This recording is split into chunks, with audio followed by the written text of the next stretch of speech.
We are honored also to have with us a very important personality. He's the Minister Counselor in charge of Education and Culture at the Ivorian Embassy here in Ghana. And his name is Mr. Hui B. Jagone Raphael. Welcome, sir. It's a pleasure to have you, representing the ambassador of the Ivorian Embassy here in Ghana. You're very welcome, sir. Ladies and gentlemen, we have the distinguished pleasure of introducing to you our keynote speaker for today. As from the welcome address from Mr. Honourable, we were informed that the Honourable Minister for Education, Honourable Haruna Idrisu, was the one to be our keynote speaker, but he's unavoidably as absent with us, but he has delegated one of the very seasoned officials from the ministry to be here with us to deliver our keynote address. Please permit me briefly just to read for you a brief profile of Honourable. Well, the man is asking that I don't, but I will still want to do it. Prof, respectfully. Honorable Haruna Idrisu he has great expertise in law and has considerable experience in public policy. And he holds a Bachelor of Laws degree from the University of Ghana, Legon, and a Bachelor at Law certificate from the Ghana School of Law. For those of you who know him pretty well, he once served as the president of the National Union of Ghana Students, and he has served in various ministerial capacities. And he has delegated for us a very distinguished educationist in our country, who is a leader and an astute academic with over 30 years experience in university lecturing and governance. And in February 2025, he was appointed as the chair of the National Education Forum Committee set up by His Excellency, the President of Ghana. I'm sure you will admire his humility. He wouldn't want us to even finish their profile. He's already here. Please join me welcome Professor George K.T. Odro to deliver for us our keynote address. Thank you very much. I want to stand on all protocols earlier acknowledged. I have the singular honor and privilege to warmly welcome you first to Ghana on behalf of His Excellency the President of the Republic of Ghana, John Dramani Mahama, and second, to the operational terrain of the Ministry of Education.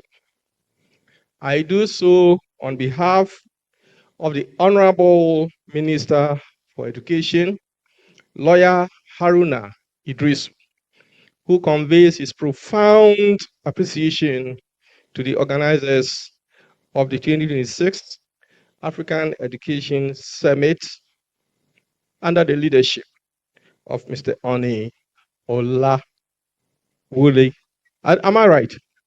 Yes. When you were speaking, I thought you were going to encourage participants when you mentioned Ghanaian food. You were going to be specific on Ghanaian jollof, which I encourage all of you to taste. Now, the minister's speech. I am pleased that this event has brought together policymakers, academic leaders, eminent scholars, researchers, the private sector, and other valued guests to interrogate critical issues about education provision and delivery with the aim of advancing education across our continent. In Ghana, I say Obake. In Dagbani, the language of the Honourable Minister, I say Amaraba. This is my portion. In Akan, the dominant spoken Ghanaian language, I say Akwaba. And in English, I say, you are all welcome to the 4th African Education Summit here in Accra. I continue with the minister's speech. I wish to particularly acknowledge the organizers of this important gathering, including the leadership of the Global Skills Hub and our host institution, the University of Professional Studies in Accra. Your commitment to convening policymakers, scholars, practitioners, and development partners from across Africa reflects a shared recognition that the future prosperity of our continent will depend fundamentally on the strength, relevance, and resilience of our education systems. This summit builds upon an important tradition of continental engagement that has previously brought together education leaders in Kigali, Nottingham, and Victoria Falls. Lessons from past events suggest that previous events have contributed meaningfully to advancing shared understanding and collaborative response to the complex challenges confronting African education systems.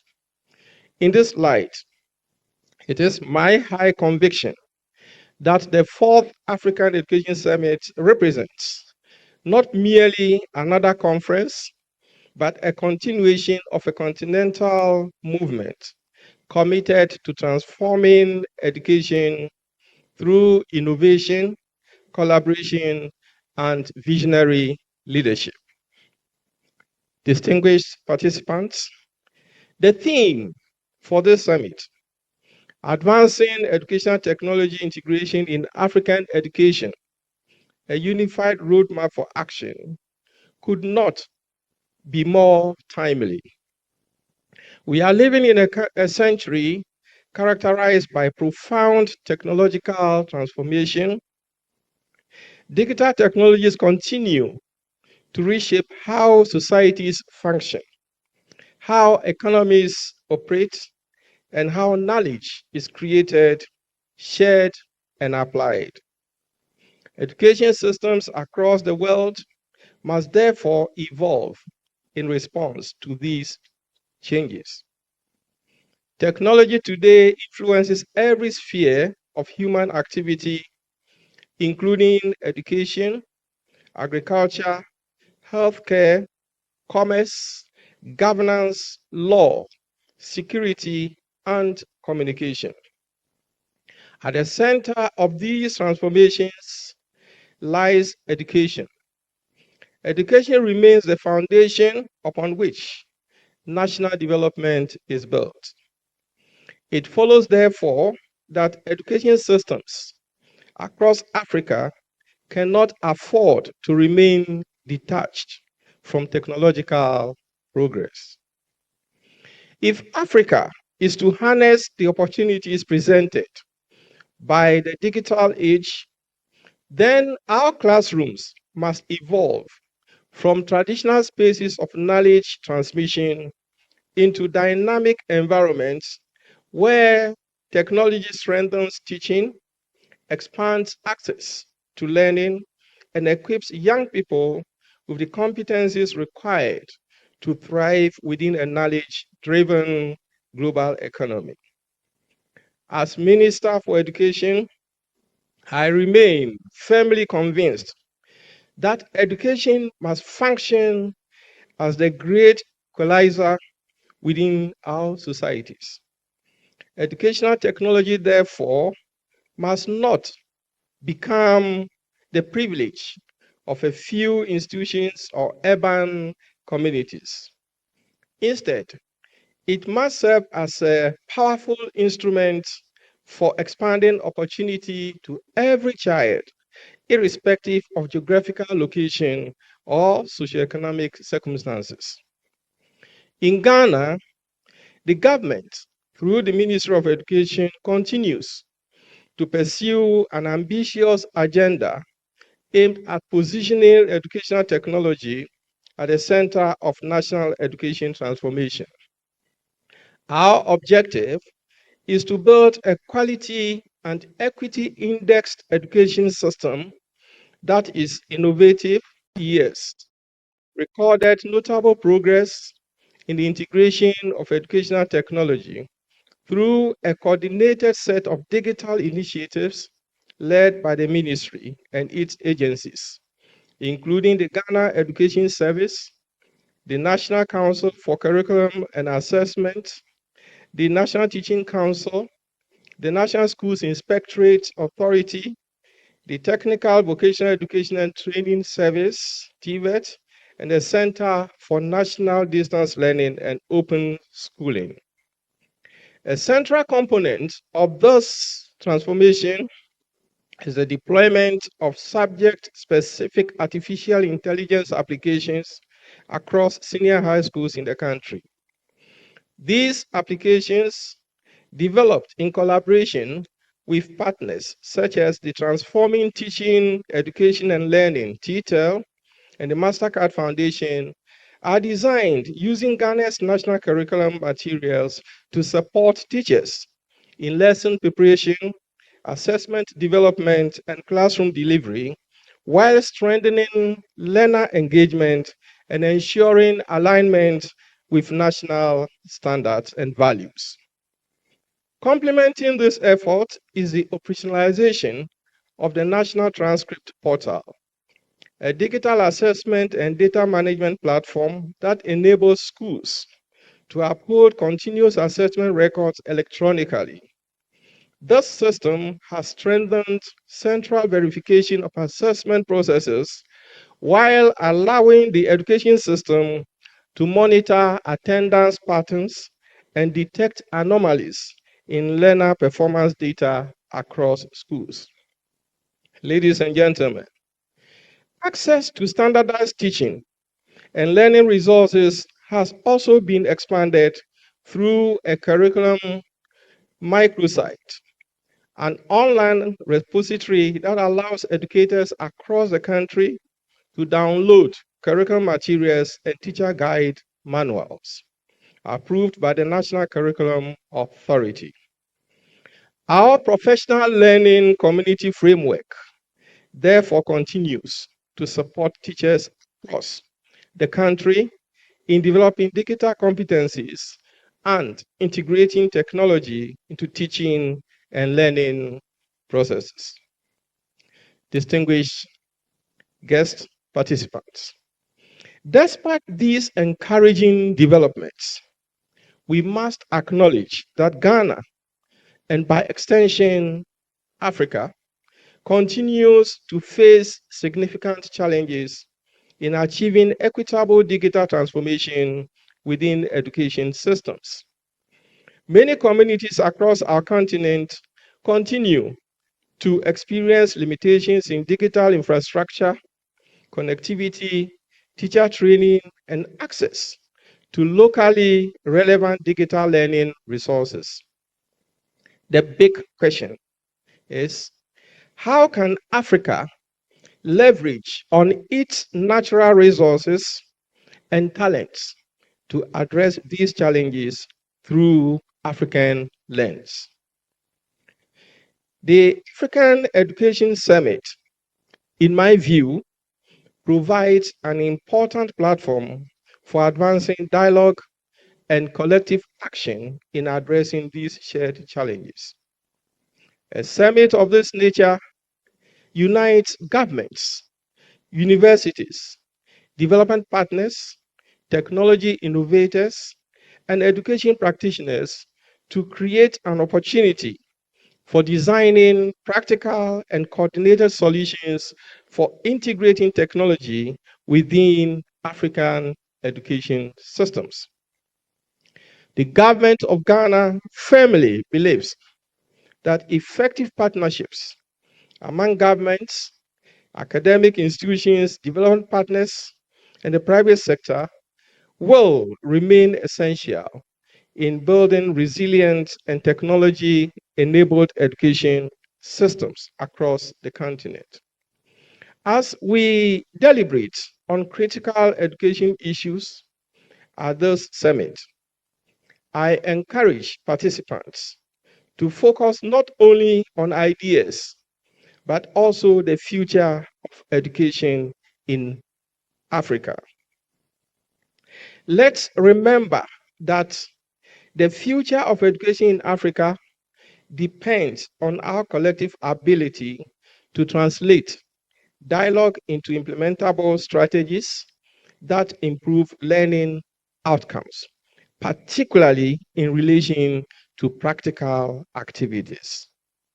We must leave this summit with a clear and unified roadmap that guides governments and institutions across Africa in integrating educational technology responsibly, inclusively, and sustainably. Distinguished guests, with these remarks, it is my great honor and privilege to officially declare the fourth Africa Education Summit open. I wish you fruitful deliberations and a successful summit. Thank you. At this juncture in our program, we have heard the keynote address.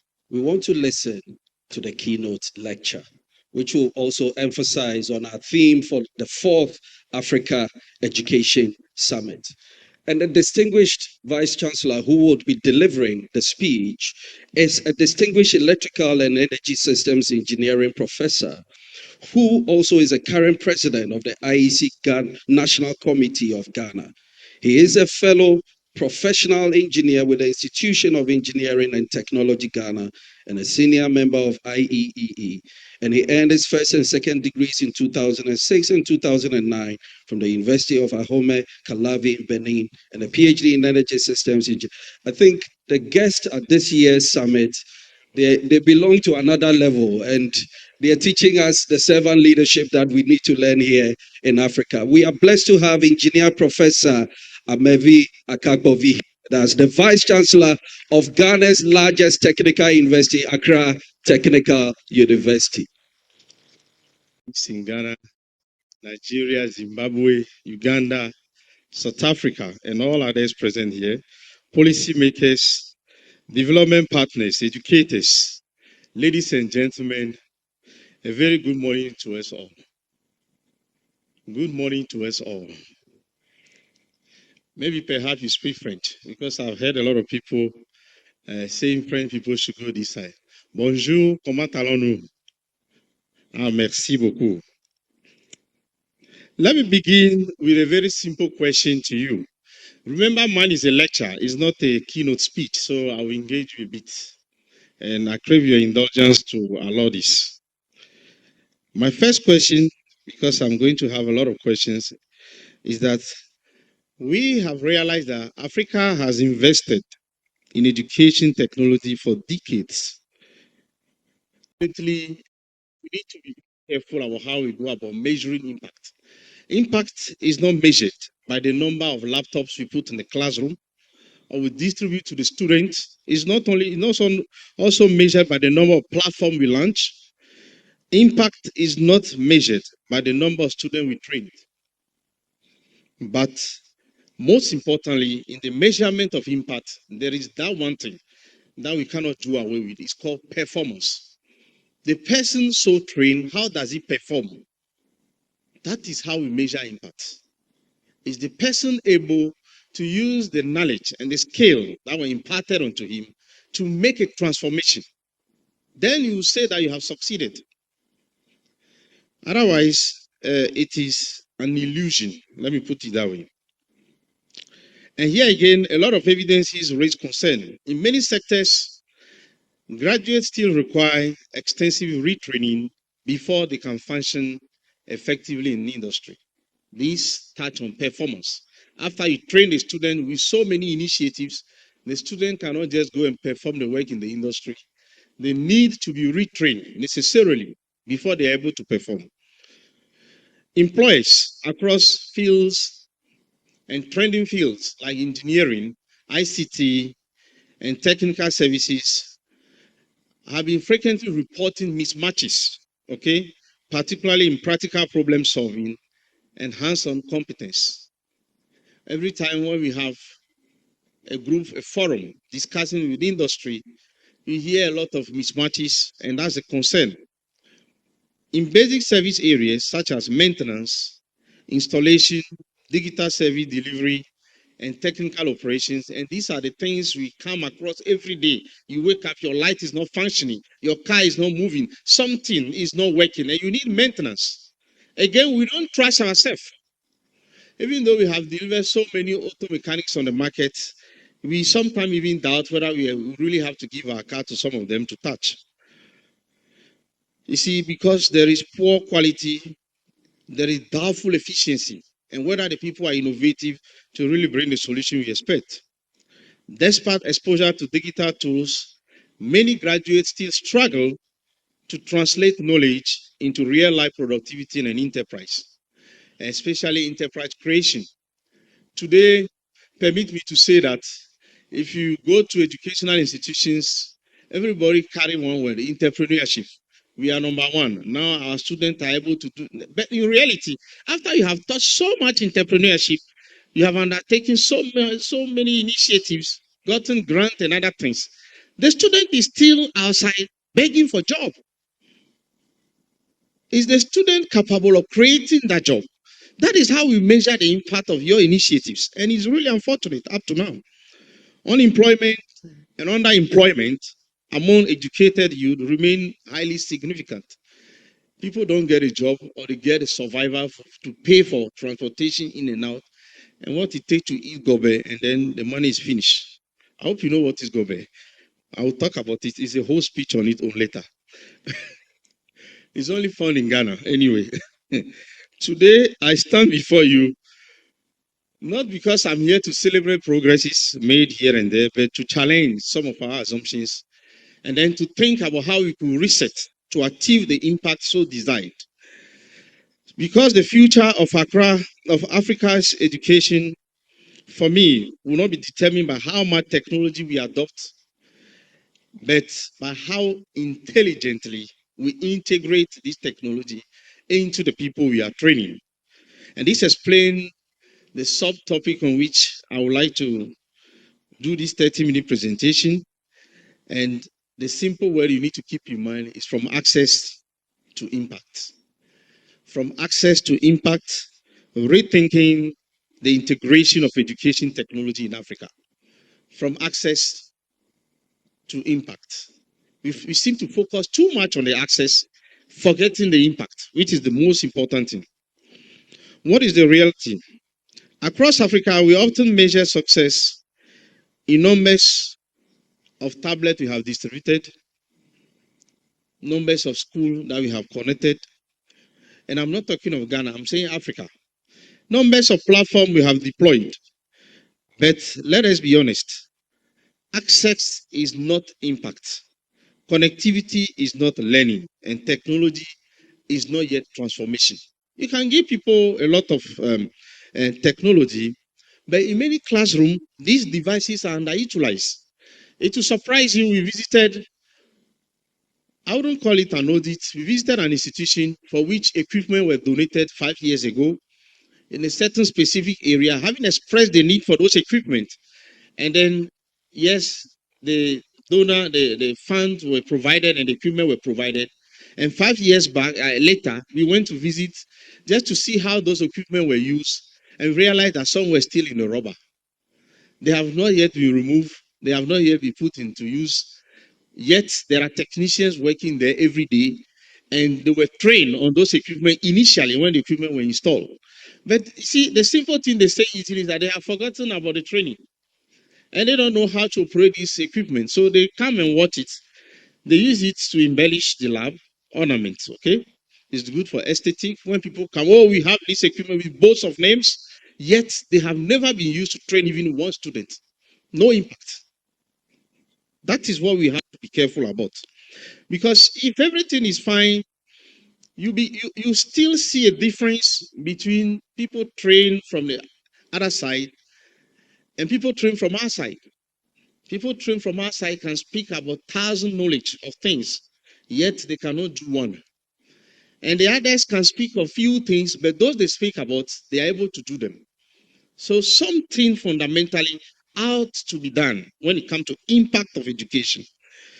We are at risk of building, if care is not taken, what I term as digital illusion.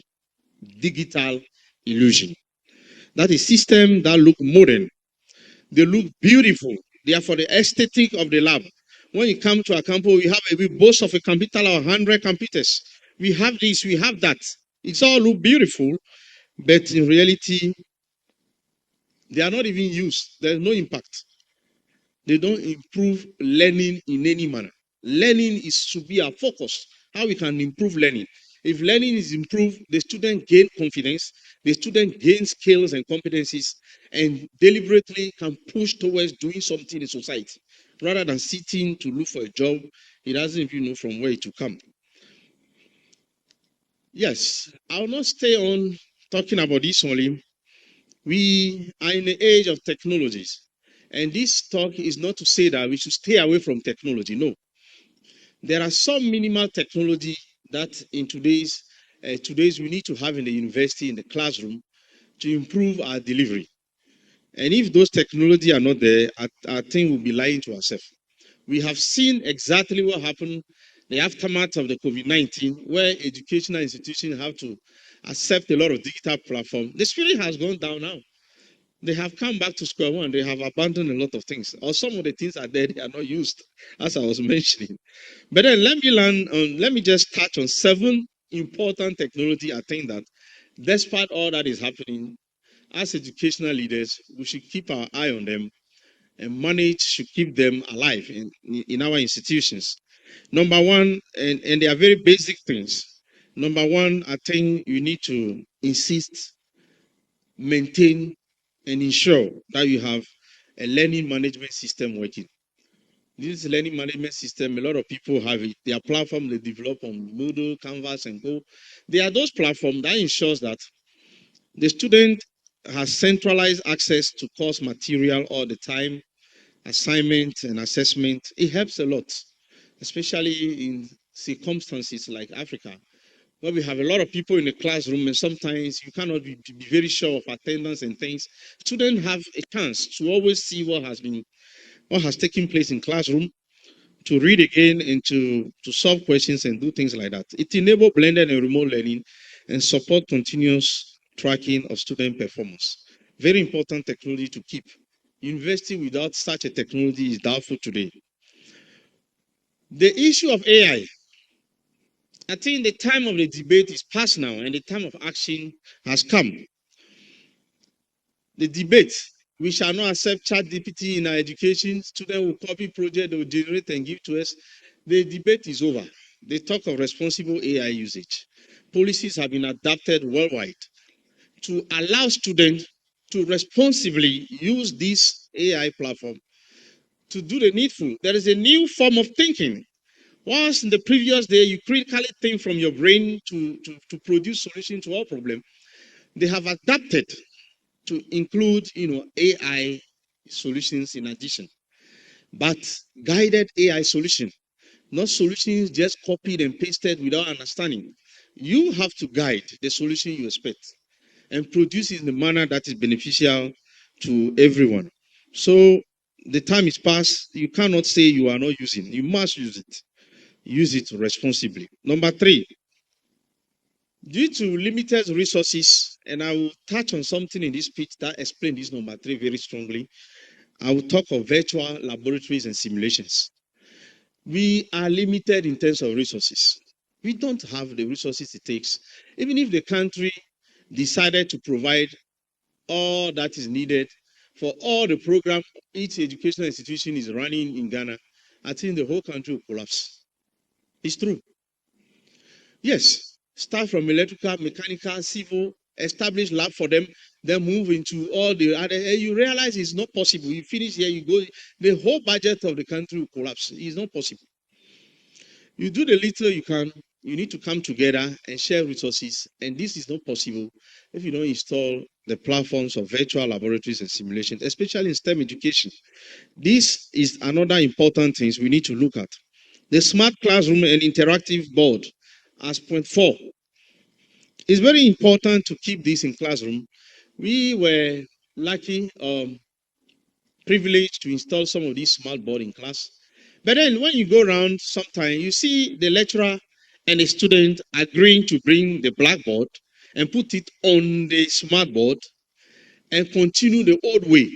But when they see that you, the educational leader, you are coming, they quickly package it and pretend as if they were using the interactive board. Who is deceiving who in this game? It's a problem. But there is a reason for all this, and I think I'll touch briefly on that in this speech. And sorry, I think we continue to do with cloud computing. These are a bit technical term. I would not like to belabor too much in this speech, but it's very important that you begin to explore that, because with this computing ability, you can do remote computing that come to reality. For instance, you can install sensors in a certain field and then monitor them remotely from even a different country through the internet with existing and well-known platform that will manage, this monitoring, and you can do some level of control. And that thing is no more a small thing. The IoT and cloud computing has taken a different trend in today's day. So we need to really have a look at that. 6, I will not talk much about it. Europe, when we visit them, America, when we visit them, they're establishing top laboratories of augmented reality and virtual realities, and we are still lagging behind. And 7, collaborative digital tools. That's the use, and I think everybody is used to the Zoom, the Teams, and the Google Workspace, and with the softwares that follow them. But you'll be surprised. You go into institutions, there are individual, initiatives, and many still don't know how to use those collaborative tools, which actually make work easier and faster. And I think the university today, when you make use of a good extent of these 7 tools, you have a good environment, to manage, to cut down costs, and to make things easier for yourself. There are some success stories. I will not also go too much into that. It will interest you to know that across our continent, Ghana is still advancing digital platform in tertiary education.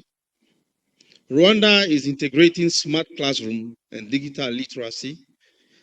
Kenya is leveraging mobile-based learning at scale. South Africa is expanding blending learning ecosystems. These are good initiatives. Finally, the part of the speech that interests me the most and almost the last is the challenges. Why are things the way they are? And why can't they be better?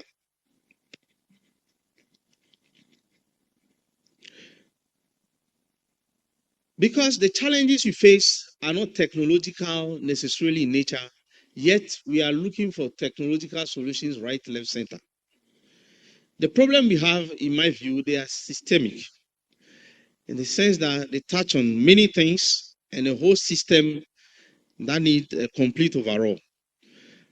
Let's begin by touching a few points, and the first one is pedagogical gap.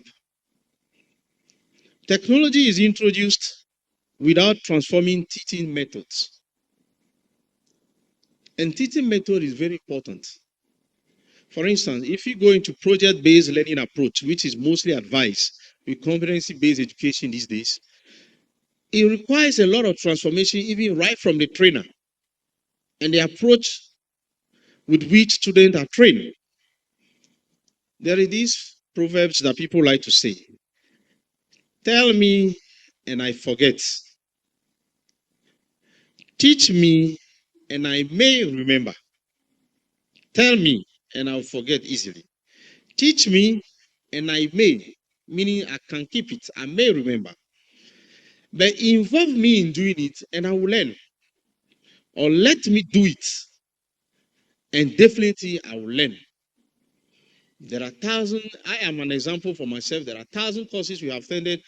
We even passed class A student, first class, everything, but no real understanding that you can use for anything. Sometimes it takes you back when it's practical and you have the chances to have the tools that the lecturer has used to train you. If you are lucky to have the tools, it takes you off the teaching period to make a trial, to redo those experiments he did in front of you with the tools you have. And until you succeed, you begin to really learn. This is not happening in the classroom. There are many examples. Show me how to wire a simple electrical circuit and let me build it myself. Don't just explain to me drawings and components and ask me knowledge questions on it. And you are not helping me to learn. If I draw a circuit for you, oh, this is a battery, it connected to a resistor, it can buy this, and so the current should be this. And then I ask you tough calculation questions. You calculate the current and it's finished. Would you wire somebody's house tomorrow with that? No. There are challenges. The method of education need to be relooked at. That's one. Number two, we need to look at capacity gap. The teachers are a group of people I play with you need to target very well in our policies. Because the teachers are not sufficiently trained to use the EdTech effectively. You have gone to buy, even there are teachers who cannot up to today connect their laptop to a projector to start with. Not only to create a Zoom and have a class on Zoom. Yet the institution has gone that way. And the guy he can't tell you that he cannot do Zoom. So either he find his way or he forget about you. And he doesn't mind. The teacher need to be trained. You buy equipment. I told you the example of the equipment stay in the lab 5 years down because no one knows how to operate it. The teacher doesn't know how to use it. How does it teach the others? It's a serious problem. He's not able to tell you because maybe you sack him. On which basis did you even employ him? He has a certificate. But I tell you, forget about that and train him on the new equipment. Otherwise, you do a disservice for yourself, bringing a lot of technology without proper training. Number three, effective policy implementation. Policy implementation is another challenge in our setup. But I will not belabor this point much. Number four, I'll talk briefly about, well, let me come back briefly on the policy. It will interest you. I took the case of Ghana, for instance, our education strategic plan 2018 to 2030. If you are not careful, many have not read it before. Even institutional leaders. If you are in a classroom, I'll set a quiz now, and you see that my score will not lie to me as usual. But we are not in the classroom, sorry. This policy, for instance, focus in areas like access and equity, quality of teaching and learning, technical and vocational education, research and innovation. But implementation faced a number of challenges. There has been expanded access to education, major curriculum and system reforms. You agree with me? And the minister mentioned some in his speech. Major curriculum and system reform, strong policy alignment with SDG 4. So at the policy level, we can say implementation has been successful. But some of the challenges are what? Learning outcome. And I'm glad he mentioned this as well, meaning they know it. Learning outcome remain very weak. There is increased enrollment generally, but this has not translated proportionally into improved competencies, especially in literacy, numeracy, problem-solving skills. People are still struggling. I don't want to give specific example, but if you take common people who have a certain level, there are some level of literacy, numeracy, and critical thinking skill they need to respond to. But it is glaring that they don't respond to this evidence. So the system is achieving school expansion, if you are not careful, and at the deficit of learning transformation. We are expanding, yes, but are we transforming really the people? When they say education is a weapon that have to transform the people for a better society, it is not just people who hold papers in hand who are educated, but have they really gone through the learning and has the learning affected them? That is it. And to add up to that, inequalities and regional disparities. This was also briefly touched by the minister. He said poorer and rural districts still face fewer trained teachers. There are evidences you see on social medias, and then somebody who is teaching ICT, he needs to teach the student the component. He said a mouse, what you use to, the mouse of a computer. Then he doesn't have a mouse to show them. He started drawing it. He drew it and the student perceived it and agree, and he tests him on that, on the drawing. Why the computer and the mouse is here, nobody is using it. So unequal access to tools, to teachers, to trainings, weaker infrastructure, and lower learning qualities. There are also infrastructure gap. unequal access to power, internet, and devices, and I just can't go more. The deeper question, let me ask again, is that are we digitalizing education, or we are making the transformation of learning as required? Digitization without transformation does not solve inefficiency. It rather multiplies it. It makes it a bigger problem. And that is the main thing we need to tackle as Africans. The way forward. In this speech, I just want to propose to you some strategic recommendation that perhaps if we embrace can make a significant change in this trend. If Africa must move from access to impact, we must act decisively. Number one, we need to rethink pedagogy. Technology must support today the rhetorical we all have, as we name it, competency-based training, problem-solving skill, okay? And all the theory that follows it, they must be supported by technology and proper training. We need to invest in teacher first. No education technology system is stronger than the teacher who is using it. If the teacher believes in it, he can use it and make good use of it. Believe you and me, the student, whether he like or not, he will believe it. But if the teacher is taken out of the equation, the knowledge will not get to the student by any hazard. It will only hang in the air. We need to build Africa-centered solution. We must develop local content, context-aware platform, because some of the platform we import as technology do not really respond to our need. And especially, we need to tackle the multilingual learning systems. Language is a big problem. That's a challenge that we need to tackle. And number four, we need to strengthen public-private partnership. Number five, we need to develop a continental educational technology framework. Why am I talking about continental educational training framework? Because if you don't do so, we cannot leverage on the successes of others and have an opportunity to share those so that we don't replicate the same effort in different countries. A country might have achieved something, we can achieve another one and have a sharing opportunity. But if we don't have a framework that really lead all of us, we'll replicate and duplicate effort and stay at the same stage all the time. That's something very critical we need to look at a continental level. And I believe that those associations handling us at that level will look into that. We also need to focus on sustainability and move from pilot project into scalable national systems. Finally, before I say the conclusion to this speech, I'd like to touch on a strategic vision for Africa. Having said all this, it is a dream for me, and I envision an Africa where a student in a rural village accesses the same quality of learning as one in a major city.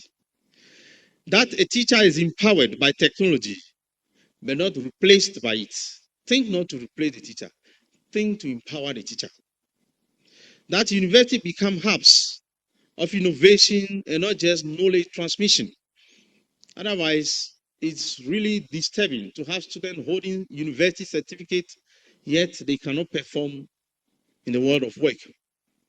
And that education produces creators, not just consumers of technology, but creators of technology, so that they could really move into the entrepreneurial world and do many more things. In closing, distinguished participants, the theme of today's summit, personally of this speech, if you remember again, is from access to impact.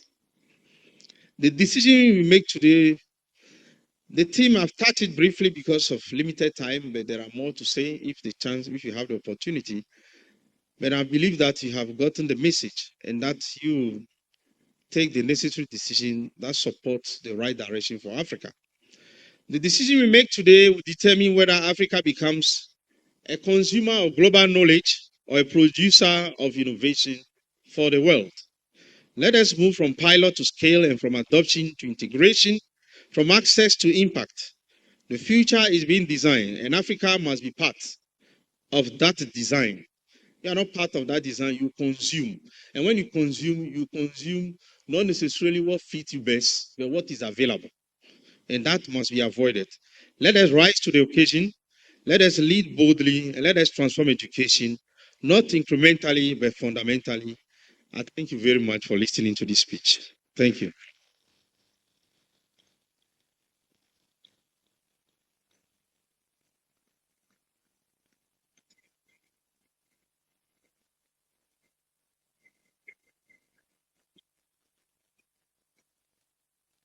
Distinguished guests, it's time to roll it, please. Roll it. Prof is standing right here. Roll it. I think he shattered some tables this morning. Did he? Plenty, intentionally, because stakeholders are here. So roll it for Prof, please. Roll it, roll it, roll it, jam it together, together, together. Give it to him. Medasepa. And we're inviting Miss Gloria for a spoken word session. Thank you. I find myself in a university where the studies I am taking is going to make me a professional right here in Accra. So in short, you can call it APSA. Yeah, it is APSA because one day it will take me up to respond to the name Sir. So you can call it APSA, but still counting. Counting from 1 to 2 because it feels too much getting to 3, but here we are at 4. It is 4 not because it's the 4th anniversary of the African Education Summit, but it is 4 because the FOUR 4 is actually FOR 4. For me, for you, for all, for the globe. So with this hope, I would prefer living room to sitting room because living room will always drive you out to leave the room to strive to keep yourself alive. So I would prefer living room, but then I hear voices telling me education is the key. This is them trying to convince me to stay away from we. But can they do that without a fee? Education is the key, but before getting the key, you would have to trade on the corridors of education. So what then happens to the doors of education? Education asks us to state knowing very well that we do not live in the state, we only survive in the zongo. Education asks us to list. We listed items of 13, yet no item 13. We were only left with hunger. Hunger making us a beggar, yet no beggar to chop. Education asks us to list, and now we have become the least. But least I forget. We survived in the ghetto, yet no Audu, no Azonto. For the motto is greater achievement. When you dream, dream big and sleep small. But honorable leaders, how do we achieve big dreams with small sleep? So welcome. Welcome to this August house where redefining takes place. But hey, my calendar is also telling me that this is the month of March and not August. Much to say, much to happen. Much is expected from us. So perhaps it could be true that education is the key. It could be true that education is the key, and it is asking us to highlight because one day it will take us high to that light to do more research, to be able to redo the research again so we get the research right. A research of resetting, retraining, and relearning to be able to unlearn, to relearn, to learn how to submit at this summit and admit that education is the foundation of transformation. That indeed, education is the key. Indeed, education is the transformation. And it is not just transformation. So now, do you agree with me that indeed education is the foundation of transformation? So now I welcome you all. Not because welcome is a formality, but because you have come well. So once again, I welcome you because education is going to grant unto us the spirit of back grants and not to grant unto us the hands to receive grants. So once again, welcome because you have come well. Thank you. Distinguished guests, please put your hands together as we make welcome our next speaker who will be talking to us about leadership in adversity. My mama, all the way from South Africa, Sonja Prinsloo. Please put your hands together for her. And please get your pen and paper. This is another loaded session. Thank you so much. Welcome, Mama.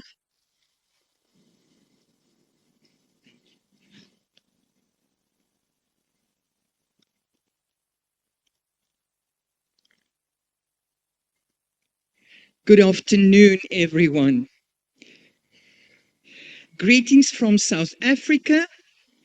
It's wonderful to be here, and it's especially wonderful to be in Ghana. What a beautiful country, beautiful people. And I want to say, ladies, you are blooming, you are beautiful. Men, when I see you, I see mighty men of valor. And I know we will be able to make a roadmap because I believe everyone is dedicated and motivated to make a difference. Am I right? Are you ready? Wonderful. I want to start. Am I on? Before I start, I have many hats, but the hat that I'm very fond of is being a mother, being a wife first, and then a mother, and then a grandmother. So I want you to just see my family before I start. There we are. They are, my son got married to Pumulo, so she's not there. And then there's 3 grandchildren that are not there yet. So I have 10 children and 8 grandchildren. Can you give them a big hand? They are amazing. Thank you very much. Right. I would like to start with, why did you get involved in education? Simon Sinek said this. He said, starts with a why. So I want to ask you, think about it quickly. Why did you start with education? Because if we can answer that, we need to start to know why. Why are we in education? Is there someone that can just quickly tell me why? Just give me a word. Why? Was it because maybe it's less hours? I'm talking about you have holidays. Is that why? I don't think so. Was it because of the money? Was it because of the money? I don't think it's the best paid profession. Am I right? No. Why did you get involved in education? When I ask teachers across the board, they will say it's because I wanted to make a difference in children's lives, in students' lives. Is that maybe why you are here? Is that why you got involved in education? I don't see any nods. Am I wrong? Was there another reason? Just say yes. Stella, why did you get involved in education?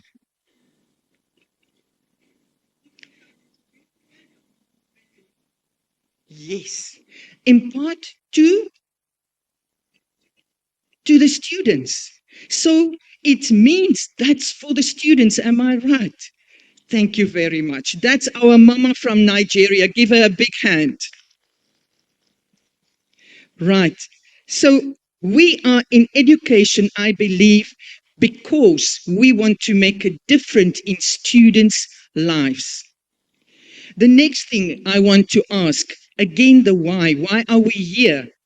Now, we can say it's because we want to create a roadmap. Yes. But why do we want to create a roadmap? Is it just for the sake of creating a roadmap to say we have done it? Or is it because we want to make a lasting change in the lives of students? If the road that they have followed up to here was good enough, why do we want to change it? There's a very, very important reason. Because if we are not satisfied with where we come from, the road that has been followed, then we need to make a new map.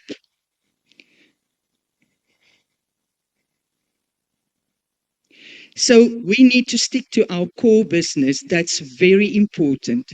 So my message today will be, let's look at our core, the reason why we became educators.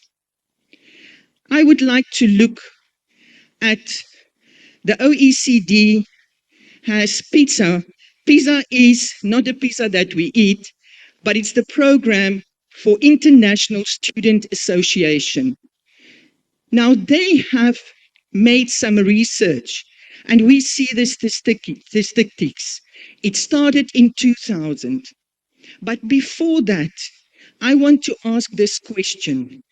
When I look at our students, when I look at their cognitive level, I see that there's been a decrease.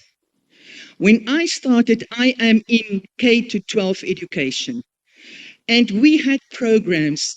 Our children were doing outstandingly well. Everything was in place.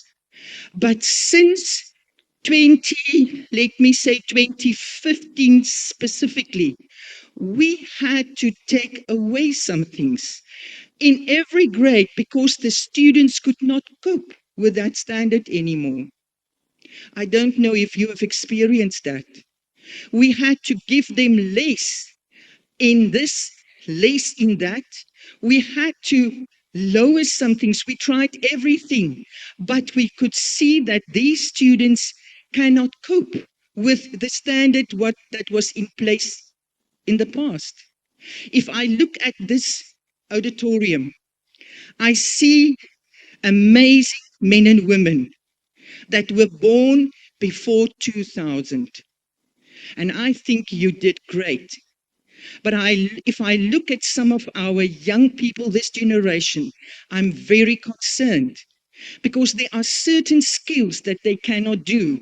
Now, if we look at what the PISA results show, let me put on my glasses. They showed that the performance across the globe, there's a record drop in performance. Mathematics, reading, science, performance declined significantly since PISA began. So we can see that maybe we will think, yes, but maybe it's COVID. Maybe that is why there's a decline. Because the students were not in the classrooms, there was an isolation.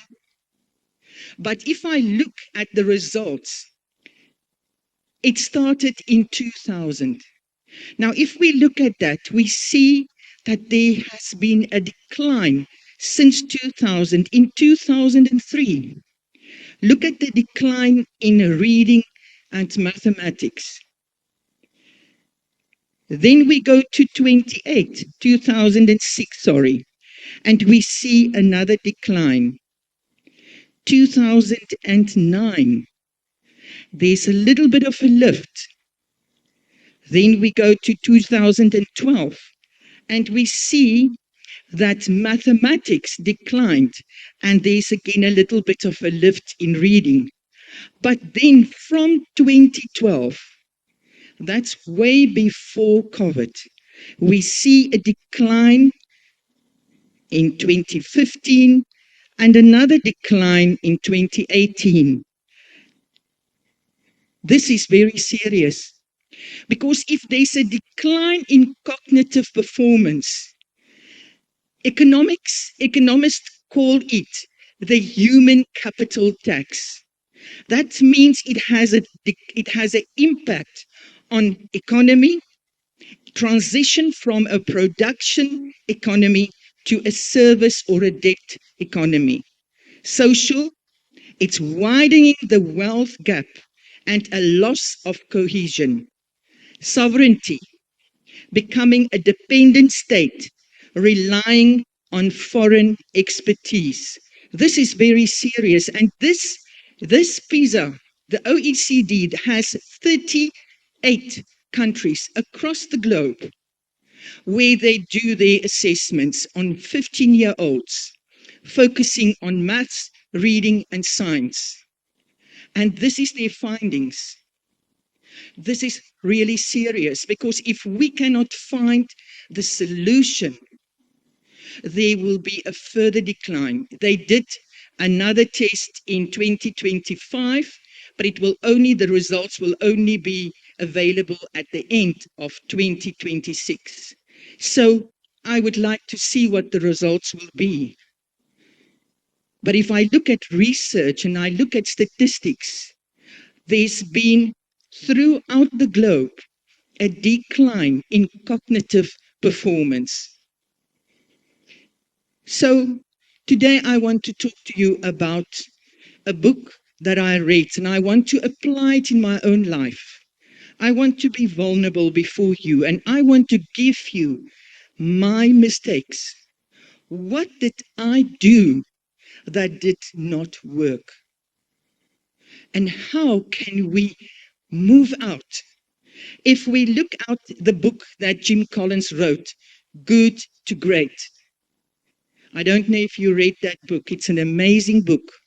He is actually a business consultant, a researcher, and he did some research, and he found that in companies that are really great, what is their recipe? What are the ingredients that they have that make them a great company? Now, if we are mediocre, we will say, I'm good. But good is the enemy of great. That's what Jim Collins writes about. So if we want our education in Africa to be good, it's not good enough. We need to find out what will make education great again. If I look at the great men and women that are sitting here, we need and we owe it to this generation and the generations to come to make sure that we lay out a map so that they can come from good to great. Not good to worse or good to good to good, but good to great. We need to break out. And that's my prayer, that in this conference, we will put a roadmap where we can take the next generations from good to great. Am I talking to? Okay. So let's look at this, the hamster wheel. We cannot continue doing the same thing over and over and expect different results. That's insanity. So we need to know this summit. I trust and I thank the Lord for all the amazing people that are here, that are involved in policy. And may the decisions that are made here be done wisely so that it can make a difference in Africa. We have so much to give the world. Africa has so much to give. We do not have to stand back. We have a lot to give. Let's get our ducks in a row. Let's make sure that we make the right decisions so that whatever decision we make will pave the way. It will be a roadmap for those to come. So in Jim Collins' book, he is talking about a few ingredients that I would like to talk about and then share with you what I have done wrong. And then let's learn together. The first thing he speaks about is level 5 leadership. The next ingredient is first the who and then the what. The next one is confront the brutal facts. The next one, hedgehog concept. And then a culture of discipline. And lastly, technology. How or what? So he is talking about 3 things here.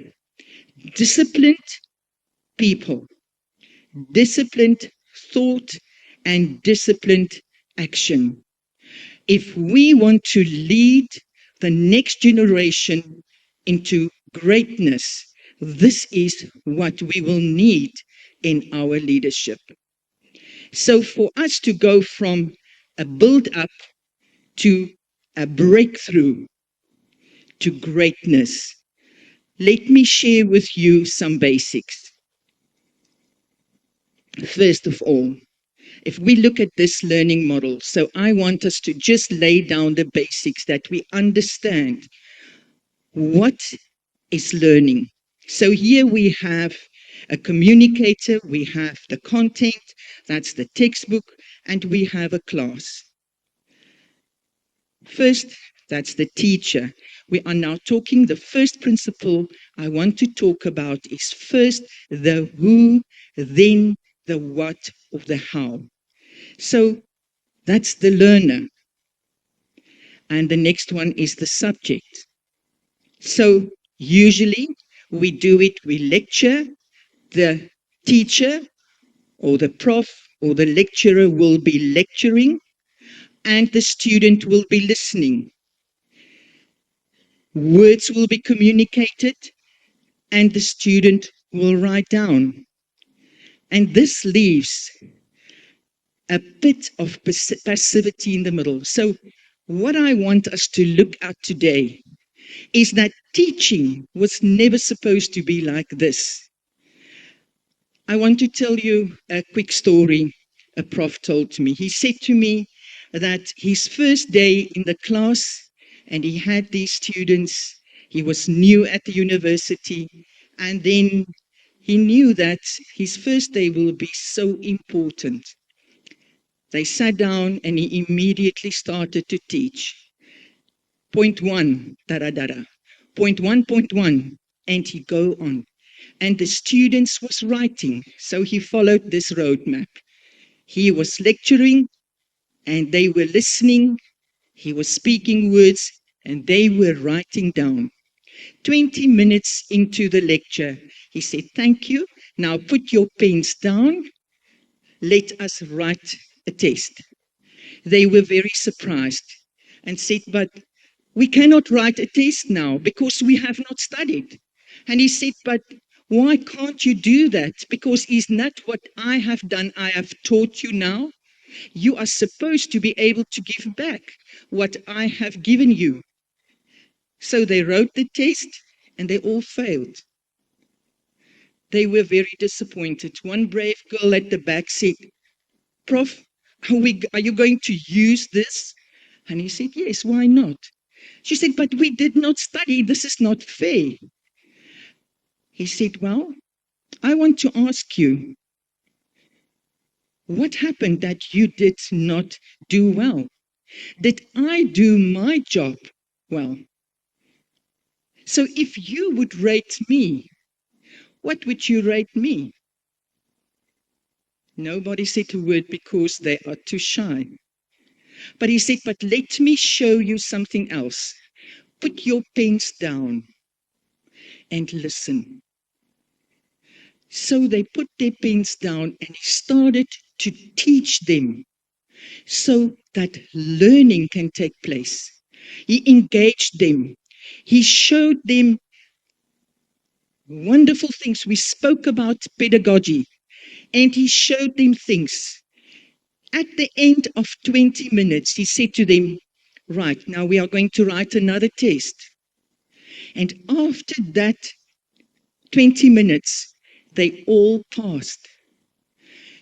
And he said that the difference here is, if we are teaching and we are just talking, and the learner is passive and only writing down, something is wrong. So I want to come back to this, and I want to say, so if we teach and students cannot learn, something is wrong.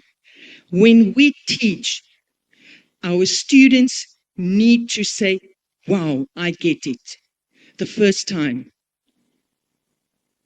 So let me come and say, what is teaching? Teaching is to cause students to learn the subject and to be successful. Now you may say, ma'am, you're not telling me anything that's new, but I want to say to you, there is something that you may be missing. We are just speaking many times in class. We are talking, and children are writing. But when you teach, is learning taking place? Because if learning is not taking place, you have not taught. I want to go to the learner method. What I want to show you is, remember, my first ingredient is first the who, then the what. So let's look at this before I go ahead. We have the teacher in a classroom and we have the learner. Then we have the subject, that's the content, and we have the style, that's the communication or the way that you teach. The subject is the what. The style is the how. The learner is the who. Sometimes we get so stuck in the how and the what that we don't reach the learner. So a teacher, let's just look at this. Teacher, the root word is teach. Am I right? In learner, the root word is learn. So if I teach, it means learning must happen. If I teach and learning is not taking place, something is wrong. So a teacher must cause a learner to learn. In the middle, there's a problem, and I want to show you something else. Many times we teach and we are so focused on the content or the how. And this brings in as well IT, technology. If we focus on technology, that is the how we teach. And we do not focus on the learner, the who, there's a problem. Stick with me. I want to let you understand why we need to understand that teaching is about the who, not the what or the how. Those are tools that we use to teach. So if we want to make sure that we teach and not get stuck in the how and the what, but use the pedagogy that's so important that they will learn. So we need to get to a place where they learn. Now let me start to tell you what happened in my life. Let me say at my school. Champions Combined Academy is a private school in Louis-Trichardt, South Africa. So after COVID, let me say during COVID, before that we were a top school. Then came COVID. And we realized, but we need to do something so that our students can also remain, let me say we can remain and have the momentum that we had before. Of course, I heard many buzzwords and I heard, listen, but you need to make a plan because there is fourth industrial revolution. You need technology. There is a lot of students that get out of school and they are not employed. So there's this unemployment. You need technology. So there were so many things that said to me, but you need to make a plan and bring in technology. So we did right that. We started with a new direction and we announced that we will start to put in laptops in our classroom.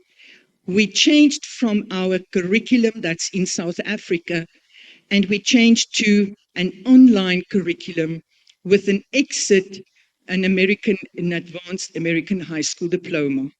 Wow, we were so excited. An amazing curriculum. We trained our students, our teachers. We started to build strong rooms. The IT, Wi-Fi, very expensive. We had to put so many things in place to make sure that our students can learn effectively. But the problem is we made a decision without understanding. The moment our students had IT, had technology, what happened? They went home and they sat until 3 o'clock in the morning, busy with so-called homework. The parents came to us and said, but this is not working. Our children are working until 3 o'clock in the morning. And we knew it's not true because they are on the phones, busy with something else. We knew the content that we gave them would not keep them that busy. And we realized, okay, we have to make a change. And we made a change again. So we said, okay, there's no build-up. Let us make a change. And we started to do something to try and make things different. In the classroom, we had a situation where students will be busy with other things because they are multitasking on their laptops. So we installed Vayon Viewer, that's a remote program where I have access or the teacher has access on every laptop. We tried everything so that we can make sure that these students will not play around. I could stop and talk to them from my office and say, what are you doing? I could lock their laptops. Yet, there were not much improvement. The results were very disappointing. When they wrote their test, because it worked on, they have a unit, and then they will write a test and an exam. So it means they will finish that module and they will write their tests and exams. They did outstanding well in the reports. But physically, when we test them, we saw but what the results are there is not really what their cognitive understanding is. And that was a big problem. So we had to say, what are we going to do? And today I'm sharing with you something that I want to say. I'm not saying throw technology out, but I say let us be wise when we make a roadmap. So what happened? We had such a situation that children were becoming addicted to their cell phones. We all know what happened. That, like the programs, the cell phone, the Facebook, the gaming were made specifically so that children will come back and want more. Unfortunately, that causes dopamine addiction because of all the likes, all that nice feeling. And that is a big problem because we know that dopamine, supposed to be a good hormone, if it's abused, can become addictive. So we saw in children that there was a lack of focus, a lack of concentration, low energy, lack of motivation, constant feelings of fatigue. Yes, also because they were sleeping, they were going to bed in the morning hours, but also they were like a tiredness and a fatigue. There were low mood or feelings of sadness, feelings of hopelessness. And why? Because we made a choice without understanding how they work. Let me give you an example. If you have a vehicle, and a vehicle, this is a petrol vehicle, a nice SUV, and now you stop at the filling station, and there comes the petrol attendant and say, but listen, we have this amazing diesel. You know what? It can do X, Y, Z. Most people are using it. Why don't you try it? Why will I not use diesel in a petrol vehicle? Because the mechanisms, the system in that vehicle is not compatible to diesel. So what happened is that we have a biology, we have a system. God created us very uniquely in his image, but we have a system and we have certain things that must be in place. That oxytocin is so important. A teacher, when a teacher is in a class teaching, she knows every student. When this little one is busy, or let me say student, that teacher can just go and just touch the shoulder, and that student will concentrate again. He or she will know every student. That's part of who they are. They care for these students. And they teach them, they know them. They know to use differentiated teaching with this one, do this, do that, because they know their students. That is so important. They talk about, there's an empathy, there's a therapy that takes place, a connection between a teacher and a student that are so important. So I want to come back to, I spoke about the who. The moment we take out that connection where the teacher is actually the person that is connected, she is or he is, like I'm talking about now, K to 12. I know university is a little bit different, but I know that you care for your students. So that connection is so important. What we found is that the students will do, they will be teaching, but most of the learning will be online. So that connectiveness, that connection, that gives them a sense of belonging, that is oxytocin, are not released. I think many of you, when there's a Zoom meeting, will say, but I would rather meet in person. Because of the oxytocin, because of that connection that you have, that sense of belonging. Yes, it's effective to go on a Zoom meeting or a Teams, but it's so much better if there's that connection. So what happened is with this dopamine, the moment there's too much dopamine in the system, in the mechanism, it causes a lot of problems. Oxytocin drops because there is no connection.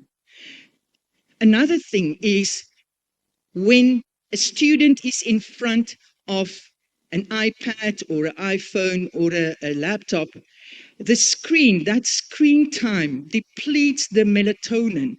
Melatonin is very important for their sleep-wake cycle.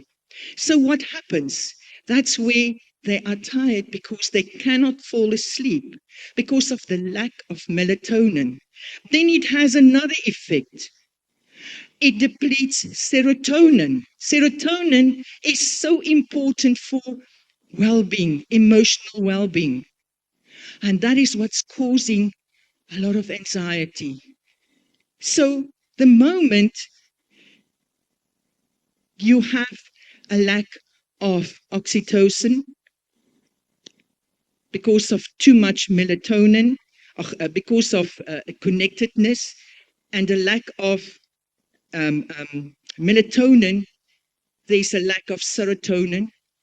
That causes, and this student is just driving for more likes, more dopamine, more that feeling that they get. And that causes an anxiety, because now cortisol and a very serious chemical are released in the brain, catecholamines.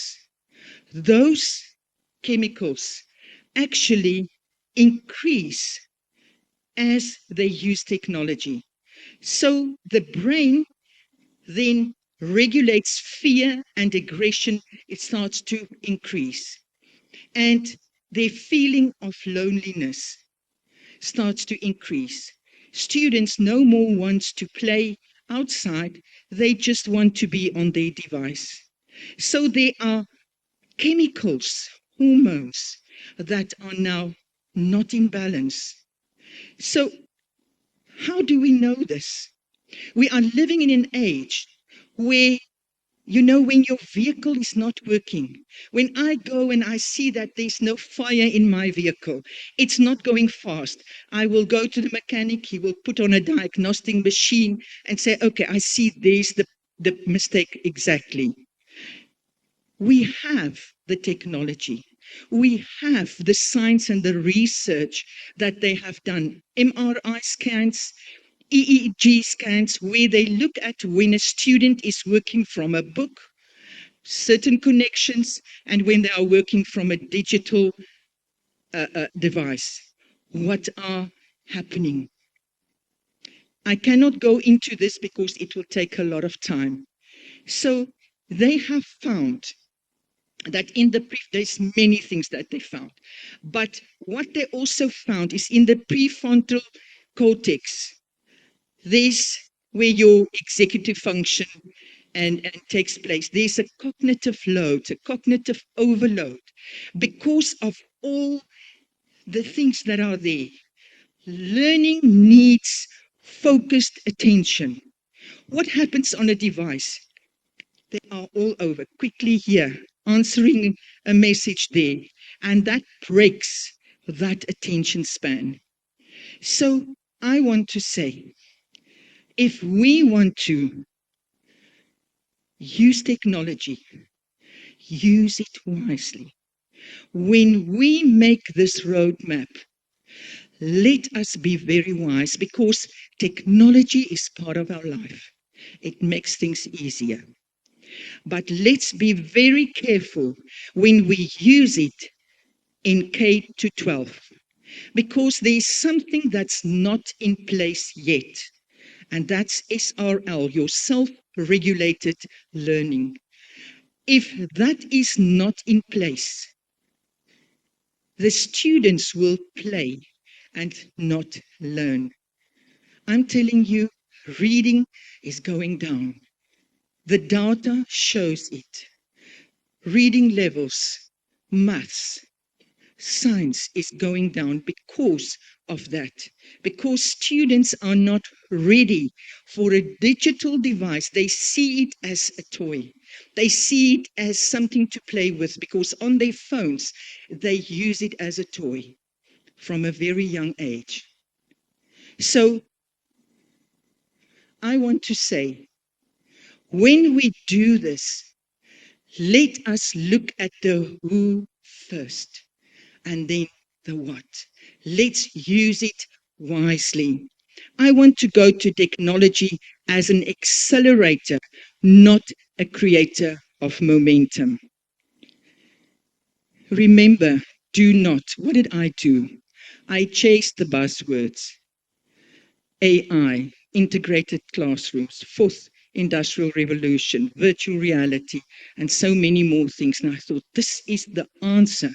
We spent thousands, and I'm not talking about small, more than 100,000 rand.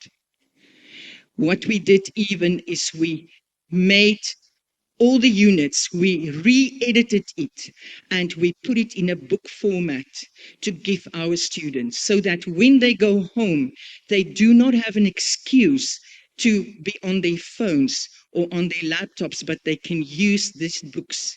But because there were technology involved, unfortunately, they were still playing.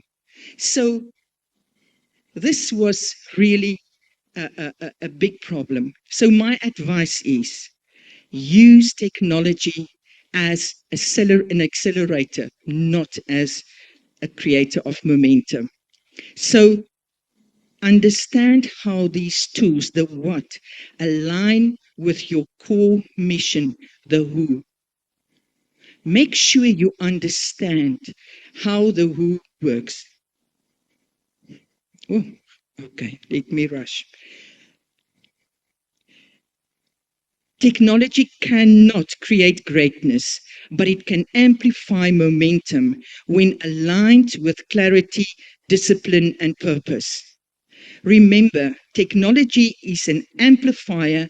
It cannot fix what is fundamentally broken. What the correct tool, find the correct tool, the what, to fix the problem. I want to go to point 3. I want to go back to what I'm sharing with you is what we experienced as a leader. What I experienced as a leader.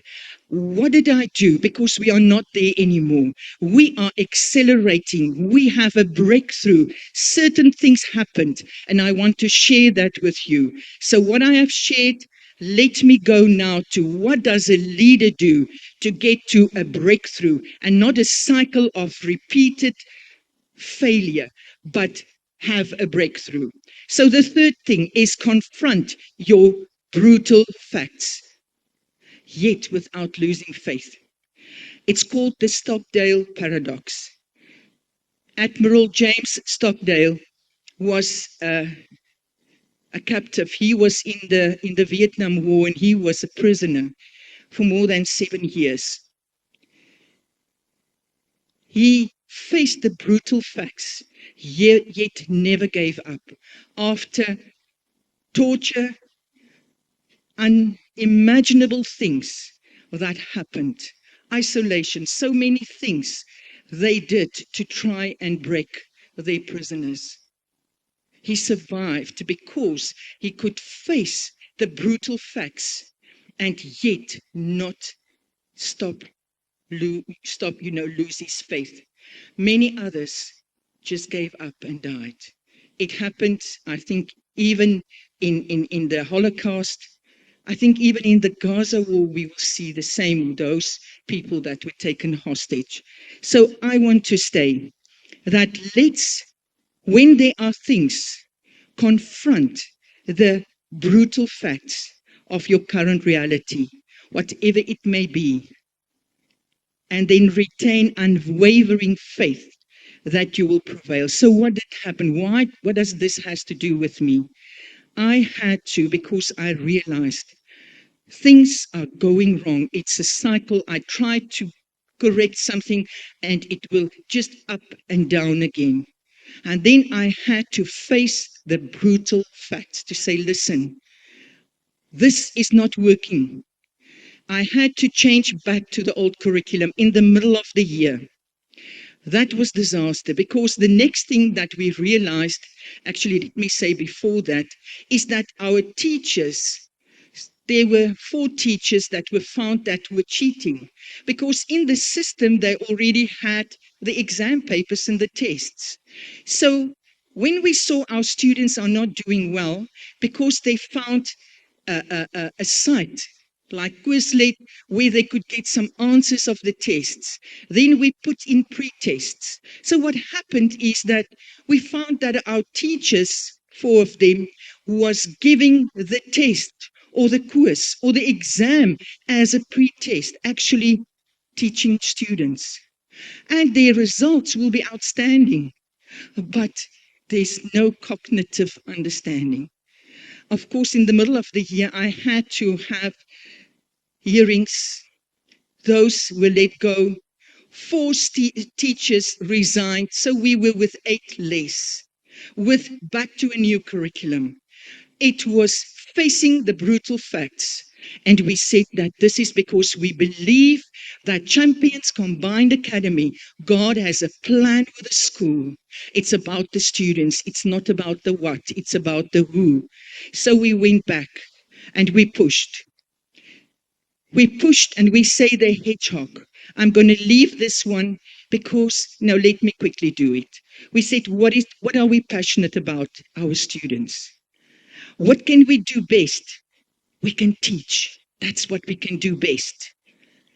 And we can teach that our students can learn.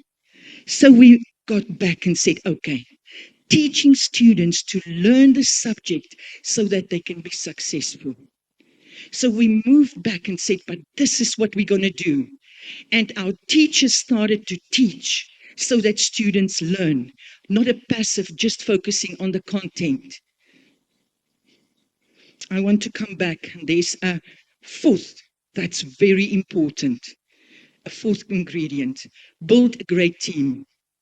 So what had to happen is I had to face the reality and say that there are teachers. I need to equip my teachers. I need to make sure they are equipped, have the pedagogy, have the how and the what to be able so that the who will learn. So the next one is leadership. Let me tell you, I had a principal. This person could not face a lot of the things that were happening. Because of the turmoil there, I said, but I cannot let him go. I knew he cannot cope with everything that's happening. So I was there, but I realized, right, let me just keep him because the school may not survive if I let him go. Do you know what happened? He anyway left. And he left in a way where I got the resignation letter on the Monday, him resigning already on a Friday. So my next one is your leaders. Make sure you have leaders in your institution that are not focused on themselves. Let them be humble, focused on the learners, making sure that things happen. There's a lot that I want to say, but for time, I'm not going to say that. Focus on your leaders, focus on your teachers, equip them. Because at the end, whether you use technology, your teachers, whether they teach under a tree, you are here. I have Dr. Samson Mercado. He was the ACSI director. He was taught under a tree. I call him my father because that teacher did a great job. He taught under a tree so that he could learn. And he's an amazing man.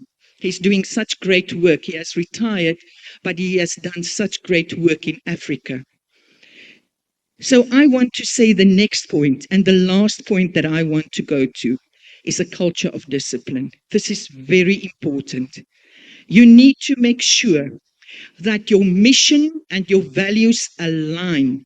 Ensure that consistent progress and success will be achieved. Make sure that there's a shared commitment under your staff, your leadership, a shared commitment. Make sure that there's an intrinsic motivation that drives responsible and thoughtful decisions. Make sure that there's a disciplined culture in your school, central to achieving exceptional performance. This is so crucial. Leadership. Make sure that you appoint leaders that are humble. Leaders that prioritize the organization's mission over personal ambition. Leaders that maintain and resolve and achieve the core objectives. Unwavering determination.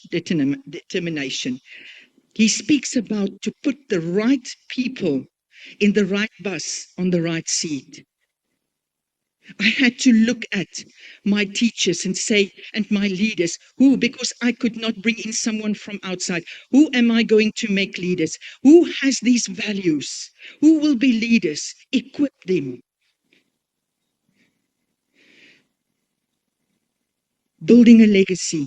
Leaders that will have a strategic choice for sustainable growth, empowering others, a commitment to values.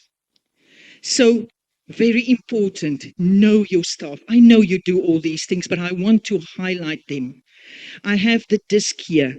I like to use this to know these, your compliance and your dominance, your D and your C, is the people that are focused. Don't put someone who is focused on people, but act quickly. Let me say, act quickly. Look at who are you going to put in what seat. Your teachers. Make sure that your teachers and your leaders are the right one in the right seat. Not because he's got this qualification, but look at their personality. Look at building a great team needs a great leadership. That comes from top to bottom. I started the Rocky model. I don't know if you use it as well, that everyone will know what is their responsibility. Then who must be informed? Who needs to be kept up to date on the progress of a task or a deliverable? Who needs to be consulted? Who needs to assist? We have the pleasure of having here in our midst one of our legislators here in Ghana, who also chairs the Parliamentary Select Committee on Education. He has been closely linked with the Global Skills Hub and has provided tremendous support to the organizing team, ensuring that this summit came up here in Ghana very successfully. And if we could appreciate him for his germane efforts, please help me appreciate him for his germane efforts in helping the summit's organization. We're truly, truly honored to have received his support. He happens to be the Member of Parliament for Akachi North, and he's right here with us, and he's going to speak to us very briefly on a very important subject as part of the 4th Africa Education Summit.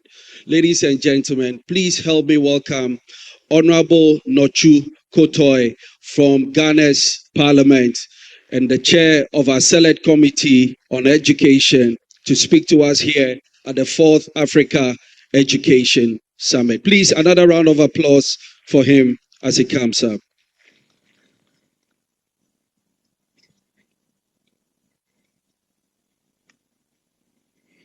Thank you very much, and good afternoon to everybody. For those of you who have traveled all along to Ghana, you are most welcome. I had to plead for a shift in time because Parliament is in session. I am leading the discussion on a very serious bill, and I have to be there to make sure that we pass it today. So I want to thank the organizers for agreeing to shift my time so that I can be with you for a few minutes and go back to Parliament.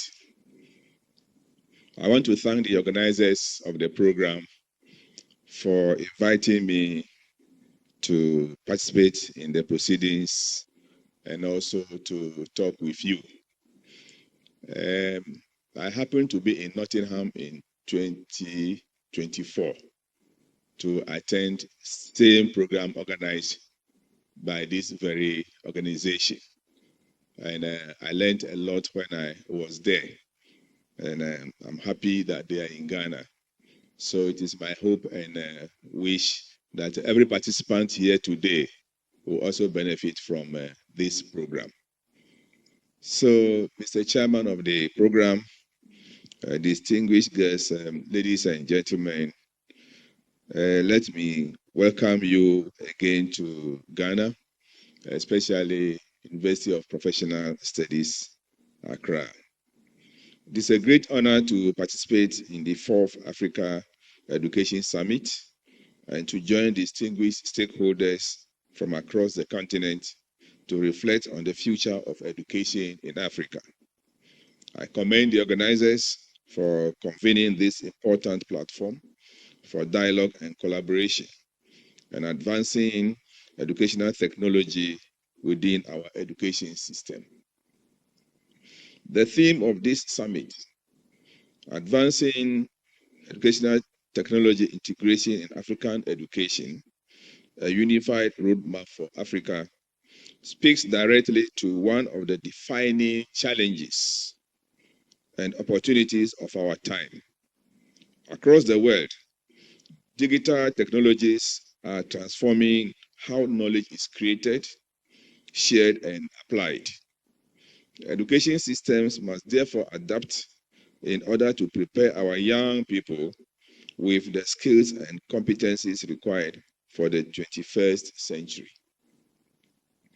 And as a member of Parliament and the chairman for Parliament's Education Committee, my address will therefore focus on the role of Parliament in integrating educational technology in African education toward a unified roadmap for action. For Africa, the integration of educational technology presents a unique opportunity to expand access to quality education, strengthen teaching and learning, and bridge long-standing gaps in educational delivery. However, the successful integration of technology in education requires deliberate policy choices, sustained investment, and strong institutional commitment. In this regard, the role of Parliament is both central and indispensable. Mr. Chairman, across our continent, millions of young Africans enter classrooms every day with immense potential, yet too many of those classrooms remain disconnected from the digital tools that define learning in the 21st century. The situation is even worse in rural Africa, where even the classrooms are either non-existent or offer no real comfort for any serious academic work.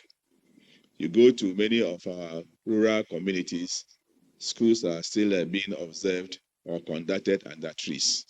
And it is important that as leaders and as educators, we provide the necessary infrastructure that is needed for quality education in our communities and countries.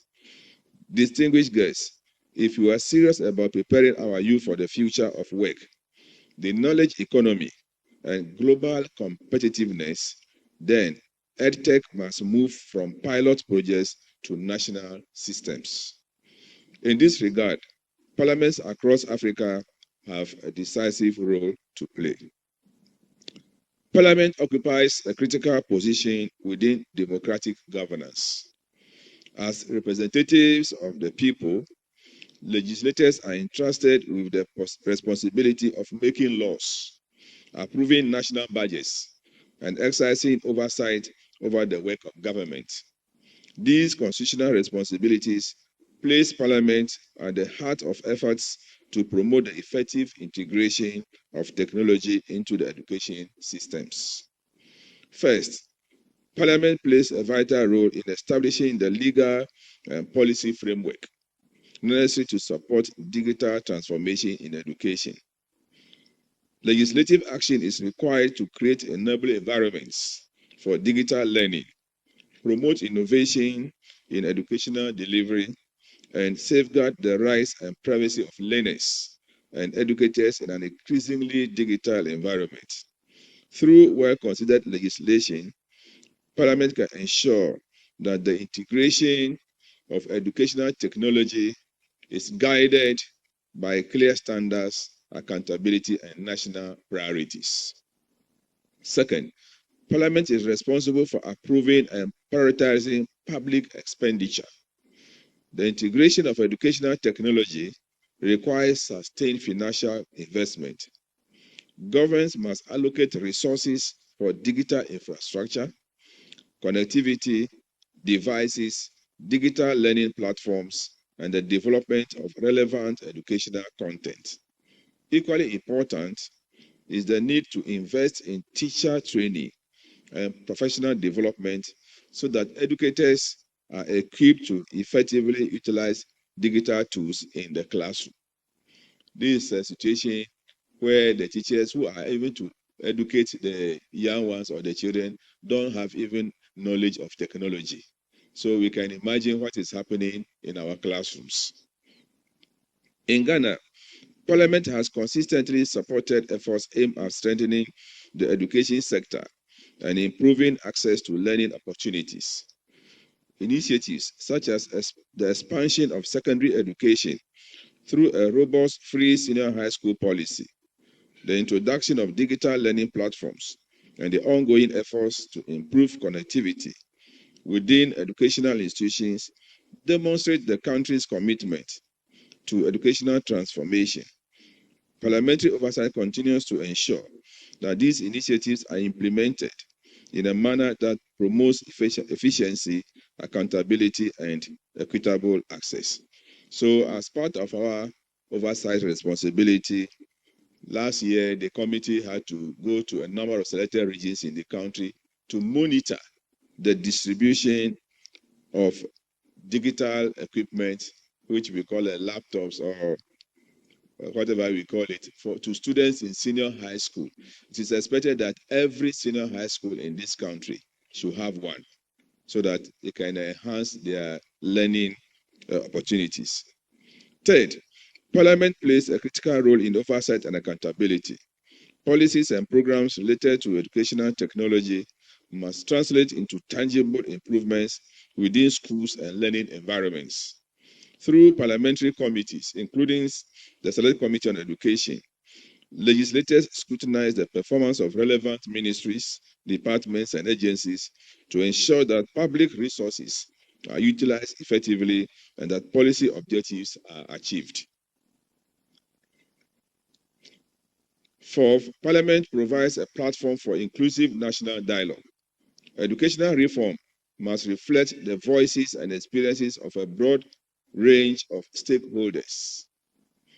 Teachers, school administrators, students, technology innovators, civil society organizations, and development partners all have important contributions to make. Parliamentary engagements, consultations, and committee hearings offer valuable opportunities to bring these perspectives together in shaping responsive and sustainable policies. As legislators, we do not merely debate education policy. We shape the legal and financial architecture and determine whether innovation thrives or stagnates. Today, I wish to share reflections on 4 key pillars through which parliaments can drive meaningful EdTech integration across Africa through legislative leadership, policy alignment, parliamentary oversight, and sustainable financing. Together, these pillars can form the foundation of a unified continental roadmap for EdTech transformation. Mr. Chairman, the foremost responsibility of Parliament is legislative leadership. Parliament makes and shapes the laws that give legal authority to a wide range of policies, including educational policies and initiatives. You will agree with me that technology evolves rapidly, but our education laws often lag behind. Many of our legislative frameworks were crafted for traditional classroom models and do not adequately address digital learning environments. It is therefore incumbent on parliaments across the continent to enact forward-looking legislation that, 1, recognizes that digital learning as a core component of national education systems, 2, establishes standards for digital infrastructure in schools, 3, protects student data and digital privacy, and 4, supports local EdTech innovation ecosystems. It should also promote equitable access to technology in rural and underserved communities, among others. Legislation should also encourage public-private partnership that bring together governments, telecom providers, EdTech startups, and research institutions. When Parliament provides a clear legal framework, innovation gains stability and confidence to scale. Now, the second pillar, which is policy alignment. Distinguished guests, EdTech cannot succeed if it is implemented in fragmented or isolated ways. Too often, technology initiatives operate as disconnected projects within ministries or donor-funded programs. Parliaments must ensure that EdTech strategies are integrated across national development framework, including national education strategies, digital transformation policies, youth employment programs, innovation, and industrial policies. This alignment is also essential for achieving global commitments, such as UNESCO's vision for digital learning and the African Union's Agenda 2063, which emphasizes knowledge-driven development. A unified roadmap must therefore encourage cross-border collaboration, allowing African nations to share best practices, pool expertise, and develop interoperable digital learning systems. It does not end here, ladies and gentlemen. To ensure accountability and impact, this is where the third pillar parliamentary oversight comes in. Passing laws and approving budgets is not enough. Parliament must ensure that policies translate into real change in classrooms. Through committees on education, communication, and finance, legislators should regularly scrutinize implementation of national EdTech strategies, procurement processes for digital learning tools, infrastructure development in schools, teacher training for digital pedagogy. Let me emphasize here that technology must close gaps, not widen them. When we do all this, we must then begin to think of sustainability, and that's what brings into focus the fourth pillar, which is sustainable financing. One of the most persistent challenges in EdTech across Africa is the reliance on short-term donor-funded projects, and we need to move away from this. We must make sure that adequate financing is made available by government for digital learning. Furthermore, regional financial institutions such as the African Development Bank can partner with governments to scale investments in digital learning infrastructure across the continent. While the promise of educational technology is significant, we must also acknowledge the challenges that remain across many parts of our continent. Digital inequality continues to limit access to technology in several rural and undeserved communities. In many schools, the absence of reliable electricity, limited internet connectivity, and inadequate digital infrastructure presents serious constraints to the adoption of technology in teaching and learning. If these challenges are not addressed deliberately, there is a risk that the digital transformation of education could widen existing inequalities rather than reduce them. Our efforts must therefore be guided by the principle of inclusivity. Every child, regardless of geographical location or socio-economic background, must have opportunity to benefit from digital learning. Another critical consideration is the capacity of teachers. Technology should not be seen as a substitute for the teacher. Rather, it should serve as a tool that enhances teaching effectiveness and enriches the learning experience. Continuous professional development for educators must therefore remain a central component of any strategy aimed at integrating technology into education. Across Africa, legislators can collaborate through parliamentary networks, regional bodies, and continental forums to share experiences and harmonize their approaches. Together, we can build a unified roadmap for EdTech integration that is inclusive, sustainable, and innovative, and African-led. Before I end my address, distinguished ladies and gentlemen, allow me to leave you with a simple reflection. Some say that Africa is the youngest continent in the world.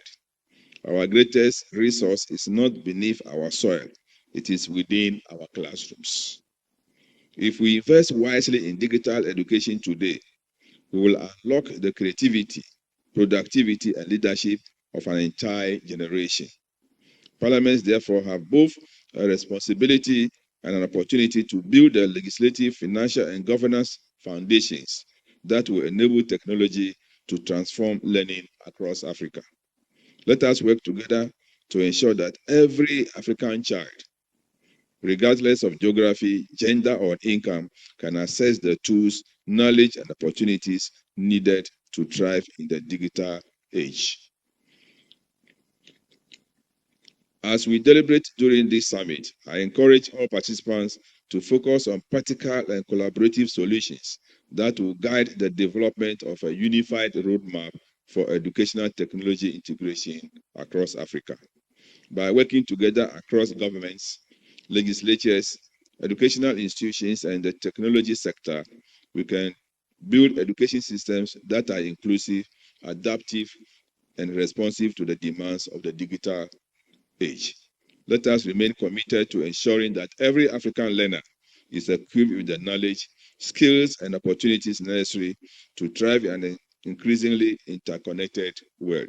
The future of African education must not simply be connected, it must be empowered. Thank you very much.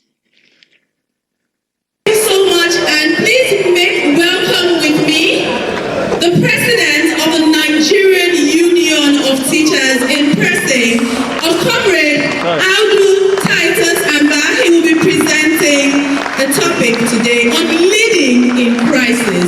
Put your hands together for Comrade Audu, Titus, Armah. You're welcome, sir.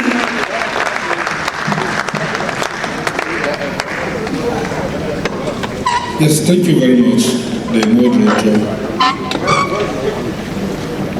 Permit me to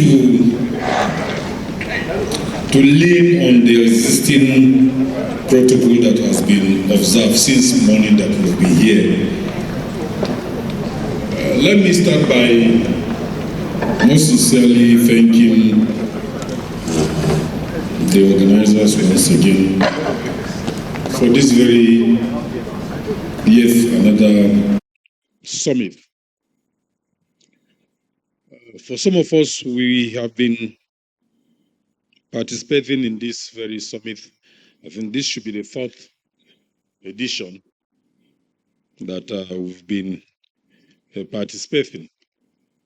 And I want to sincerely thank Dr. Honey for your consistent in making sure that you keep the light burning for us to continue to sensitize ourselves on why education is critical, more especially to us in Africa. The topic that I'm going to, I wouldn't say speak to, but I'll just read through. Why do I say so? I believe that all of us seated here, we are leaders in various fields. We are made to understand that seated in this hall, VCs, deputy VCs, union leaders, stakeholders, and administrators. By virtue of all our positions, I want to believe that we are leaders. The topic is saying leading in crisis. Let me start by introduction. Leadership is tested most during times of crisis. You agree with me that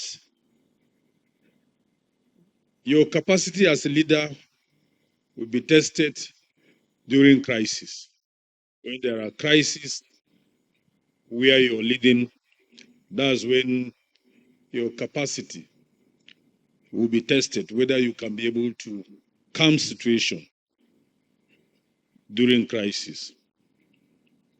It reveals its true value not in times of comfort, but during periods of uncertainty, danger, and disruption.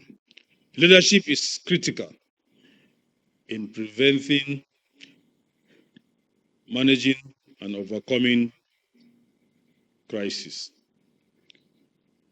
For the purpose of this summit, under the theme, Advancing EdTech Integration in Africa Education, a unified roadmap for action, I elect to adjust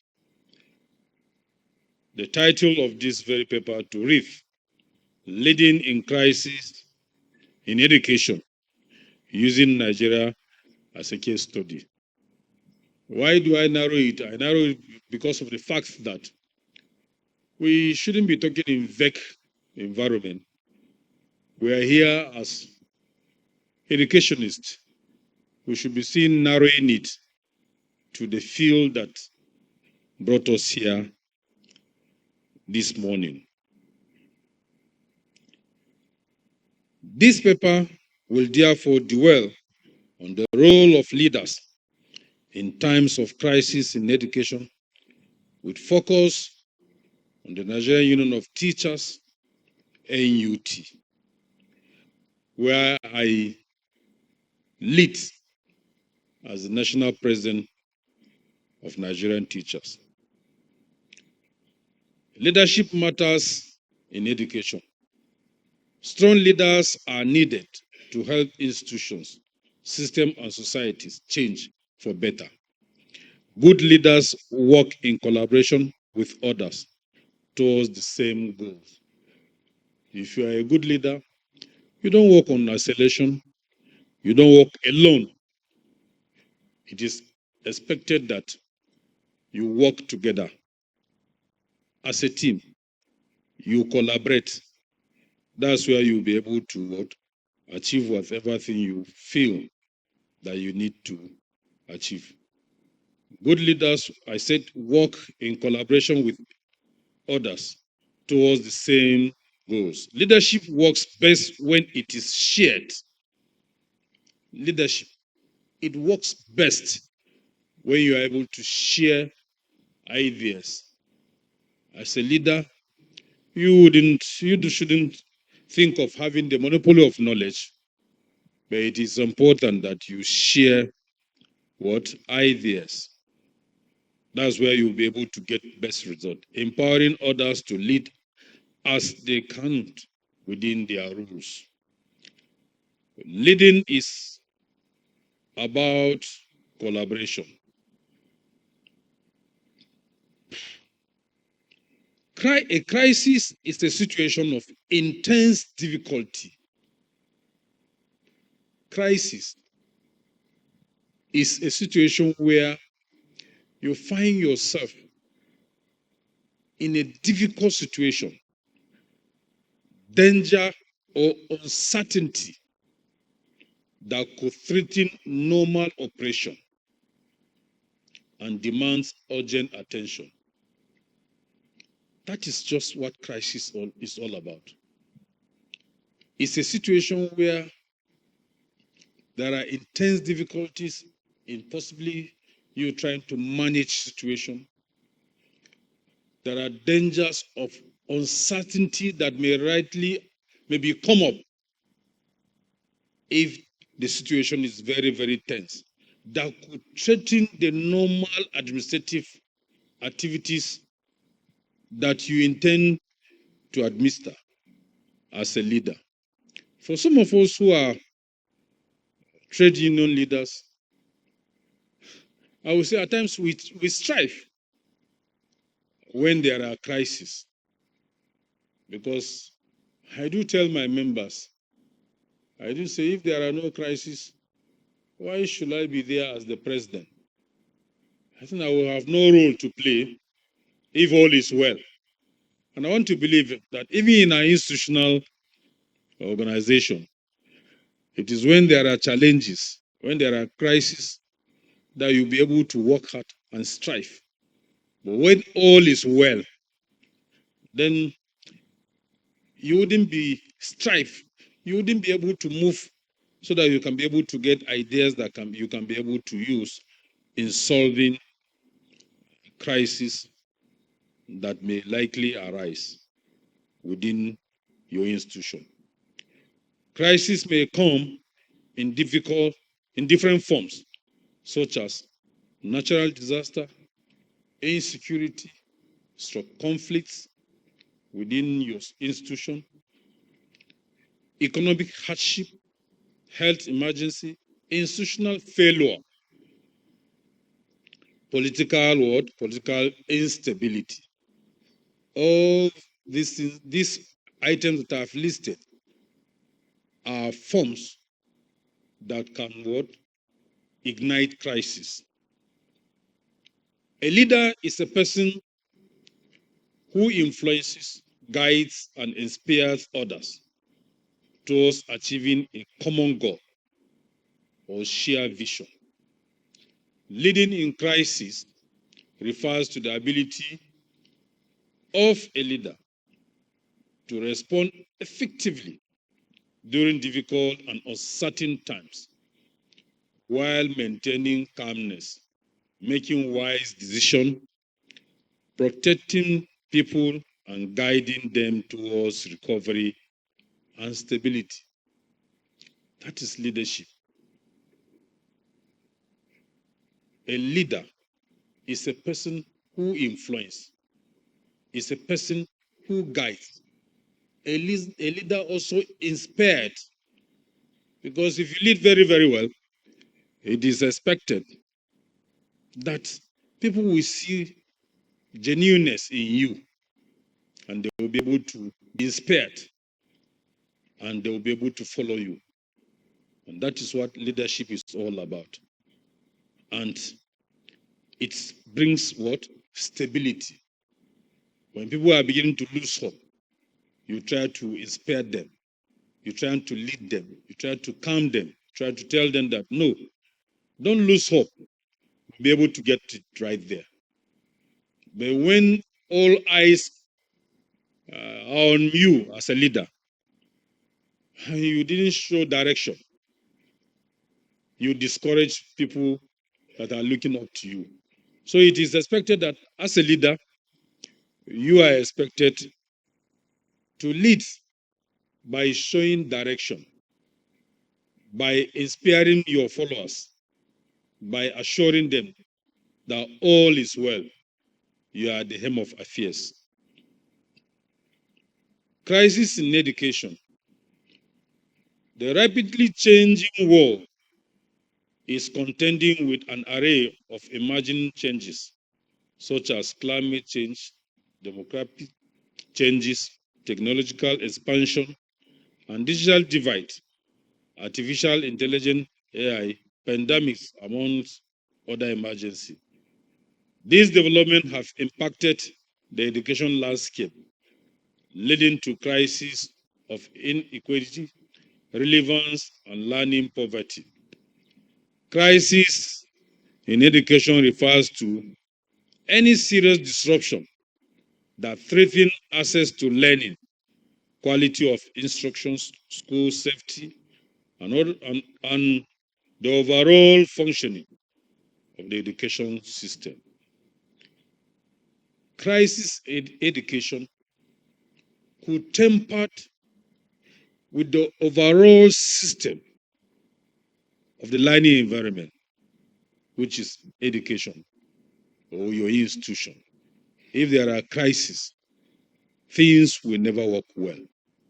So it is expected that a good leader should be able to manage such atmosphere correctly. Crisis in education affects not only schools, but also families, communities, national productivity, and future development. It is not only in education that crisis, or only in schools, that crisis could disrupt. It could also disrupt family, it could disrupt communities, and I said it could even affect national productivity and the future development of a nation or country at large. Education is the key to laying the foundation for the sustainable economic growth and national development. And teachers are central to the development and advancement of education. And by their dedication, resilience, and commitment to ensuring continuity of learning in the mix of what? Crisis.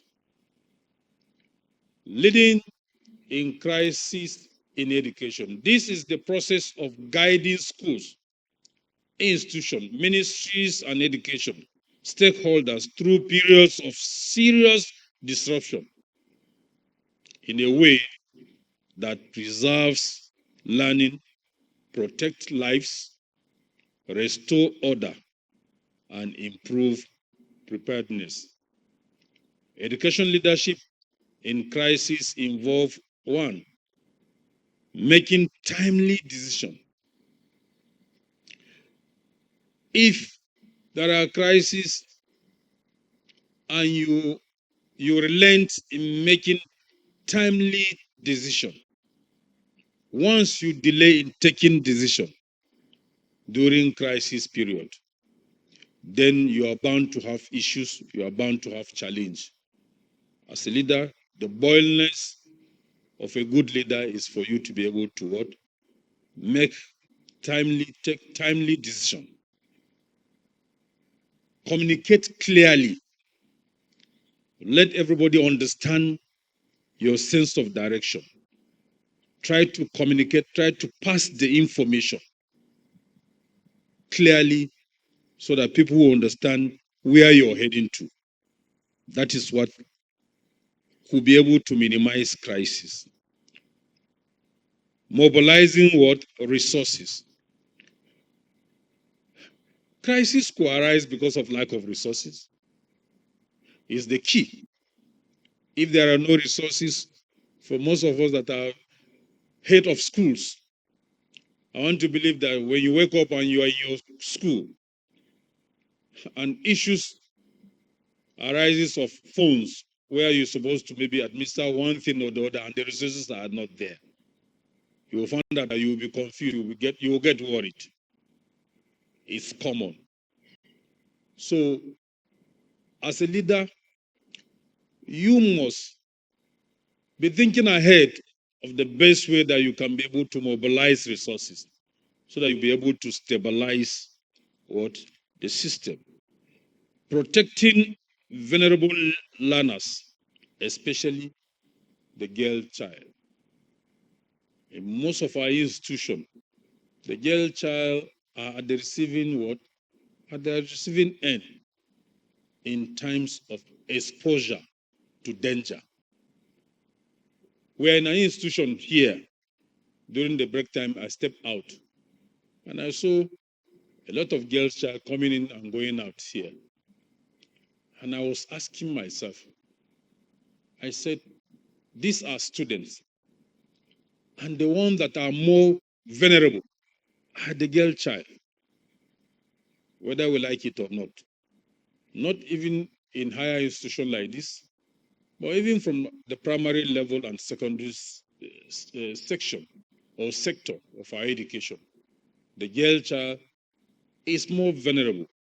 So as a leader, be you a principal, a head teacher, a VC, a provost of an institution, attention need to be given more especially to the girl child. Children living with disability too are also vulnerable. And those living in what? Rural areas. If you are a leader for a good number of principals that are head of schools, maybe deboarding schools, you find out that students, some will be living within the environment where the school is situated, but some had to trek for some hours before they get to school. What supposed to be your responsibility as the principal of that very school? What do you need to do to be able to see how you can be able to encourage those ones that are coming from far? All these are challenges that we are faced with. Maintaining continuity of teaching and learning and rebuilding trust in the education system. The role of leadership in education crisis. Ministers and commissioners of education, they have a role to play. These are very vital leaders that will have a role to play. Head of education commissions and boards, vice-chancellors and governing council, principal and head teachers, teachers and union leaders, parents and community leaders, development partners, and civil society organizations.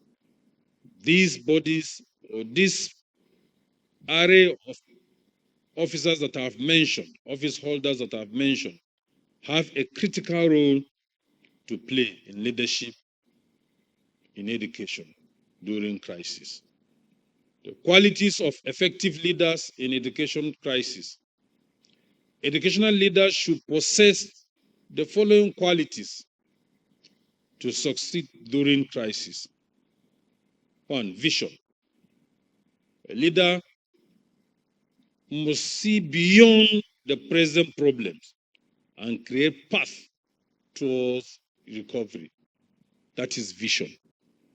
A good leader will see beyond where the normal person is seen.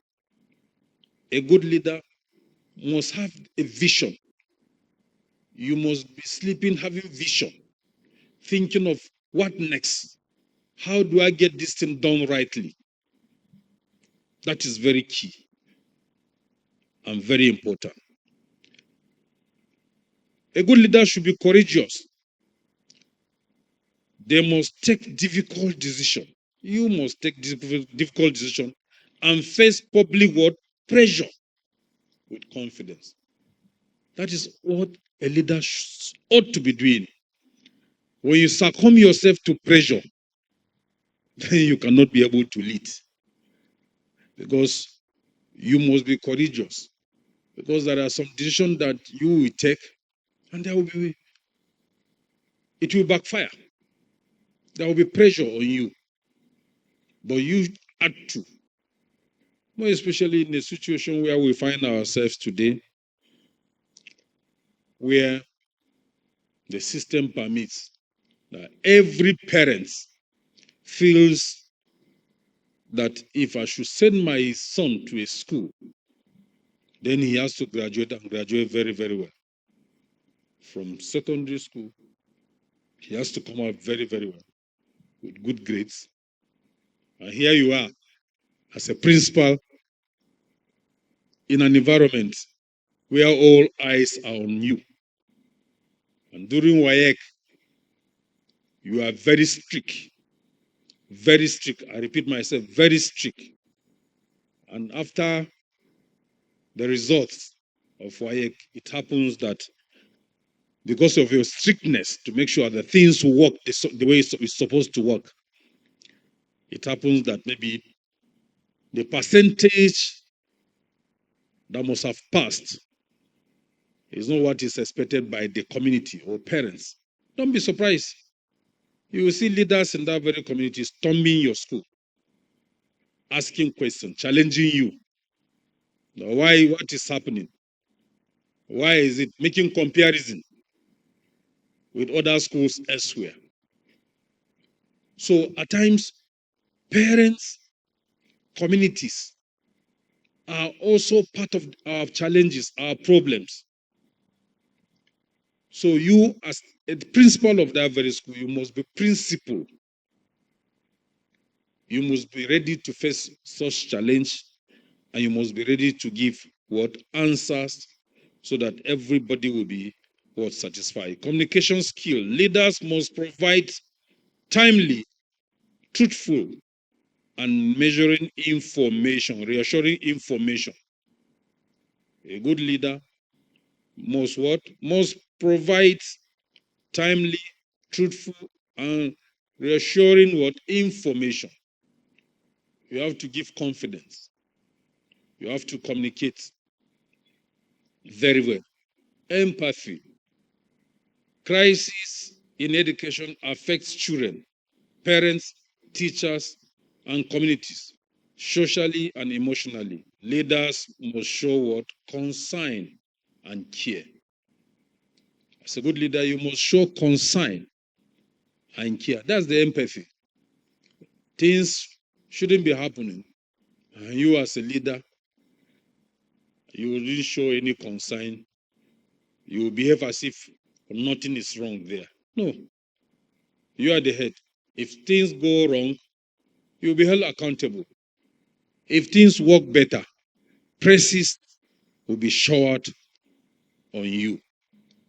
So it's very, very important. Adaptability. Leaders must be innovative and flexible in addressing crisis situation. You must be what? Innovative.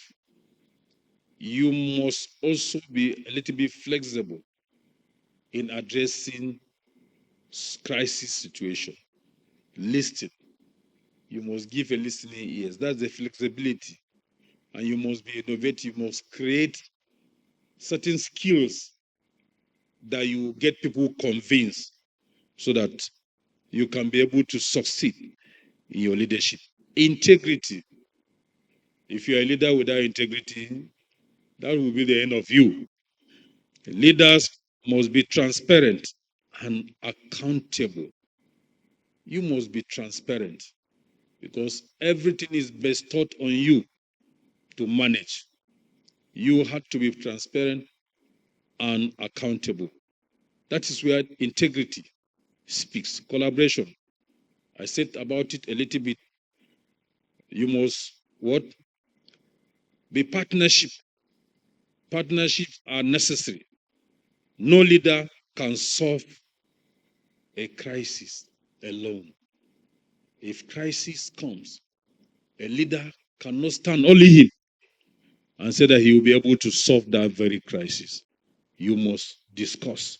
You must bring people to table for discussion. The education sector in Nigeria has been confronted with a number of crises because I narrow it to Nigeria where I belong. And this include insecurity and attacks on schools. A good number of us that are in this hall that are coming from Nigeria, I think you can attest to the fact on what I'm saying. We are all aware of the high level of insecurity, and the tactics has changed, or the tactics was about to be changed, where bandits, kidnappers, and terrorists decided to adopt the system of attacking our schools. Nobody could understand the aim of doing that. But to some of us, we were thinking, or we thought they might be using our schools as shield to shield them from maybe being attacked by the security agents. Of recent, before now, we're all aware of the kidnap that took place in some of our states, more especially in the northern part of Nigeria, in Kebbi State and Niger State, where students were taken away from their sleep in the night. And even some of our members, we lost some of our members, our teachers. And it behold on us as leaders of these teachers to even threaten to say that If you can't provide sufficient security in our school for learning to take place and safety of our teachers, we have no reason than to shut down all the schools until when teachers are secured or guaranteed to be in school. Because in one of the kidnapped schools, a vice principal was killed at the process of doing that. And after some days, those students were rescued. But the life of that very teacher has gone and has gone finally. So for how long shall we continue to allow such things happen? So these are all challenges of what? Of leadership. Insecurity and attacks on schools are regularly attacked by terrorists and bandits, and learners, teachers kidnapped, leading to closure of school. To interest all of us know that because of the fear of advancing this very kidnap and all whatnot, there were some states that decided to close down the schools within their state, more especially the ones that were vulnerable to the kidnap areas. High number of out-of-school children. UNICEF 2024 report indicated that 10.2 million primary age children and 8.1 million junior secondary age children were out of school. Highly alarming. These are all challenges. Poor funding and investment in education is not common. These are common things within us, especially in Africa. We are still battling with funding. I believe a good number of the VCs that are seated here, the head of school, the administrators that are here, I believe they will concur with me that funding has been a very great challenge to us as teachers or educationists, because there is no country that strives above the level of its own education. And if truly is so, then why should we be subchanging that very sector in times of funding? Very, very important. The budgetary allocation to education over the years are far cry from the international recommended benchmark of 6% of the GDP and 20% of the national budget. Shortage of qualified teachers. The UBEC 2024 reports indicated a shortage of 198,876 teachers in our public primary schools in Nigeria. Policy inconsistency and weak implementation. Every day, new development of policy in education are coming up, springing up.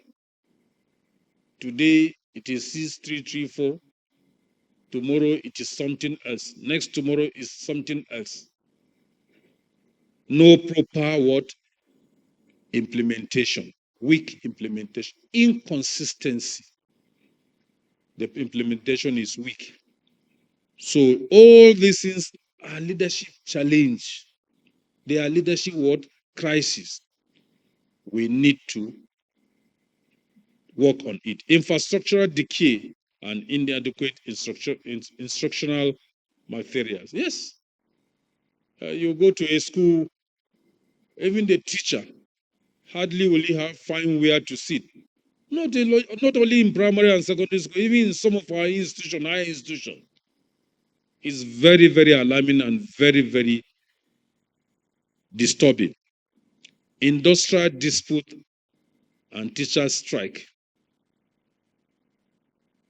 Of recent, I want to say that ASU were able to achieve some high level of achievement. I will say the government have listened to an extent some of the demands of ASUs in our country.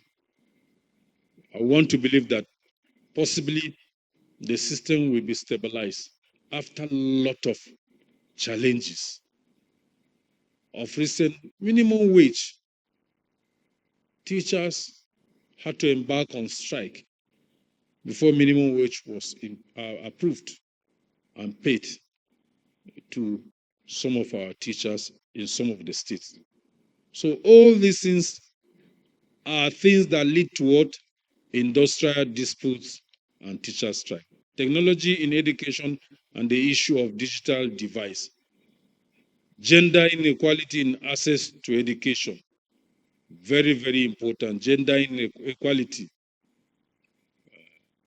There are situations whereby maybe in some of the northern states, you find out that they see the female force as not necessarily important for them to acquire Western education.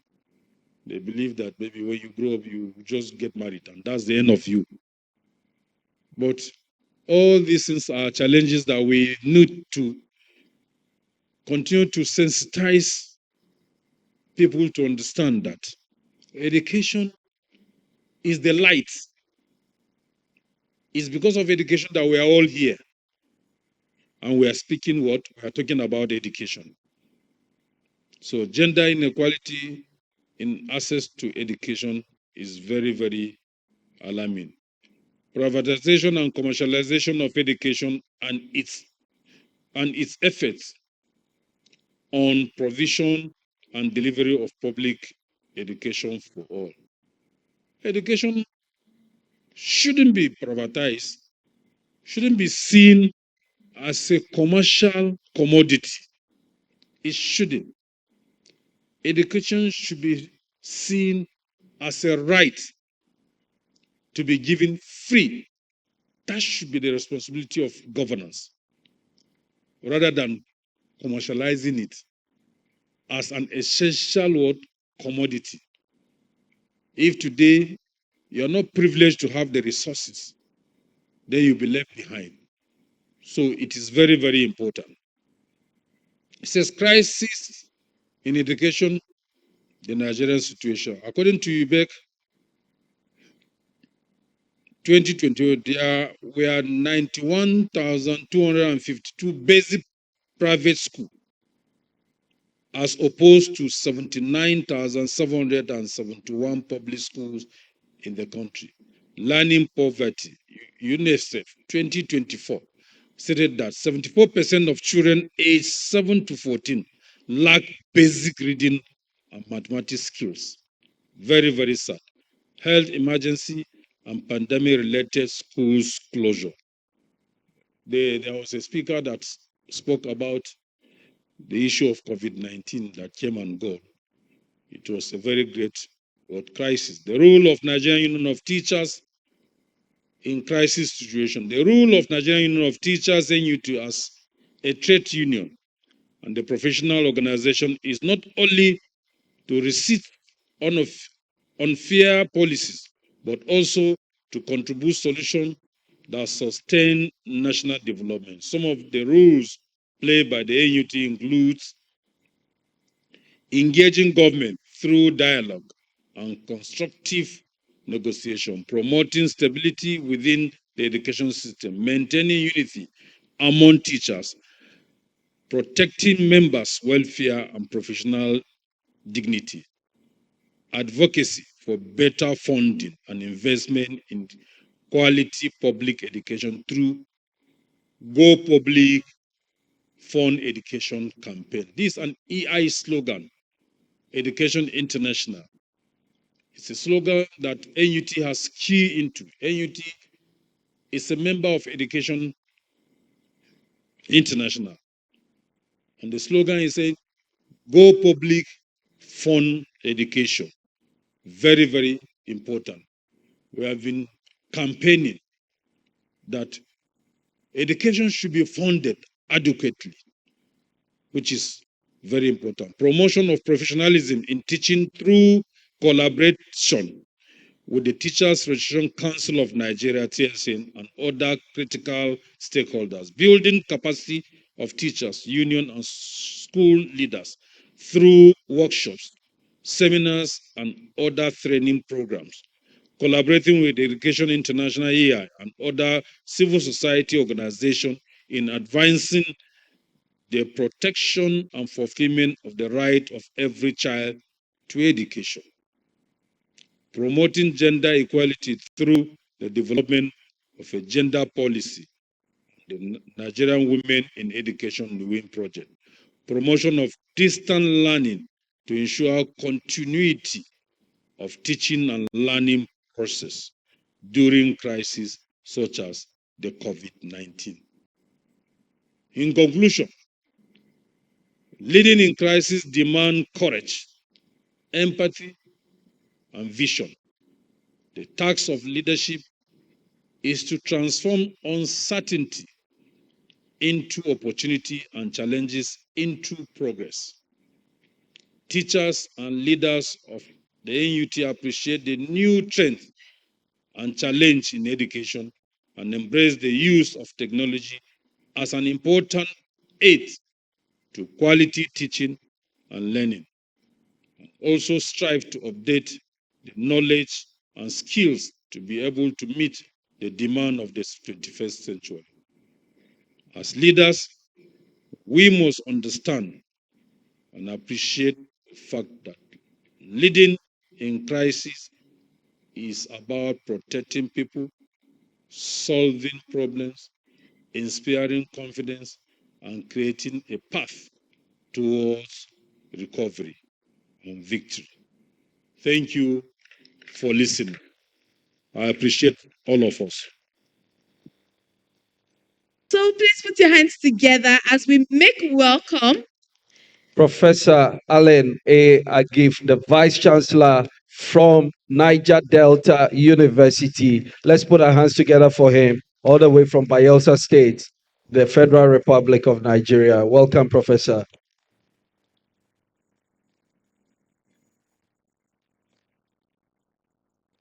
Our clap is supposed to usher Prof here. It's an exercise as well, because he refused to stand up now. Thank you. Thank you. Good afternoon, colleagues, ladies, and gentlemen. My name is Allen Agi. I'm the Vice Chancellor of Niger Delta University, Bayelsa State, Nigeria. We are a leading university in the Niger Delta region, and for quite some time, we have been working with the Global Skills Hub. At the second edition of this summit, we are in UK, where we had some very important discussions. We saw the need to work with this organization, and we have been following them up to Ghana. So I want to thank Mr. Honey Olawole and his team for this initiative that is organizing the 4th summit here in Ghana. And I must say that you have done well. Well, before I start, you know, most of us are teachers, and when it comes to teaching afternoon classes, you can understand part of why this is going to be the last is because we are tired. So I want to crave your indulgence that just give me a few moments of your time, and I will be done. I want to start by thanking the previous speakers because you have done very well. I was told to speak on education and conflict resolution. But by the time I'm through, you will agree with me that almost what I needed to say has been said. So I just want to flip through my presentation and see what we can do to chart a roadmap for Africa, for us to do what God has actually created us to do.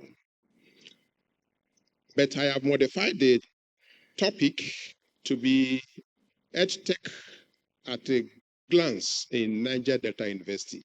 Not to worry, nothing is going to be lost. You're going to get all the information that is required.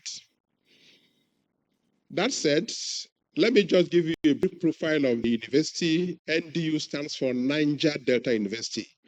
The university is a state-owned university, and indeed, it is the pioneer university established in the year 2000.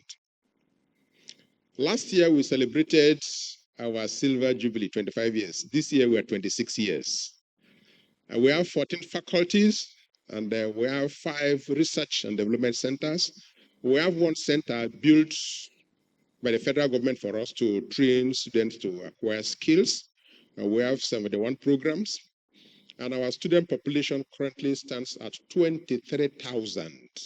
This is exclusive of the postgraduates.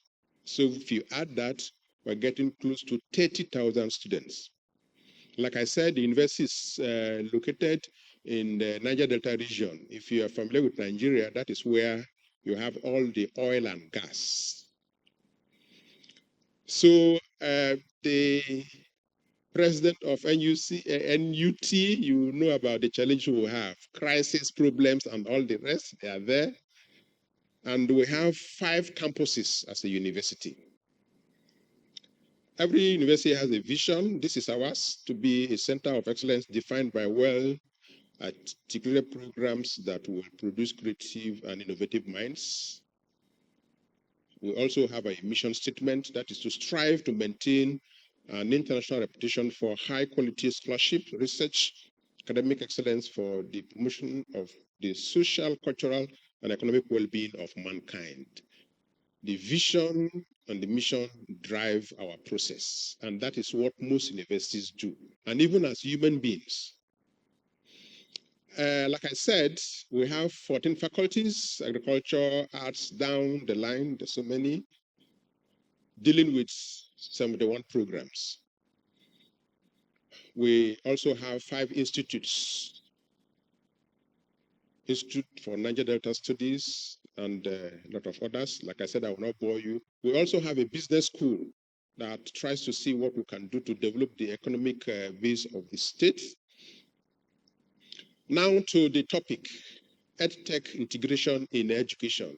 We already know what it means. It's the application of ICT in learning. And from what we have been told, it enhances student performance. I want to thank my colleague from South Africa who came to tell us a lot about it. Thank you. These are the EdTech learnings that come with it. We talk about blended learning, flipped classroom, e-library, books, Zoom, whatever you can think of. You are familiar with it. Don't need to bother you with all this. You are familiar with it.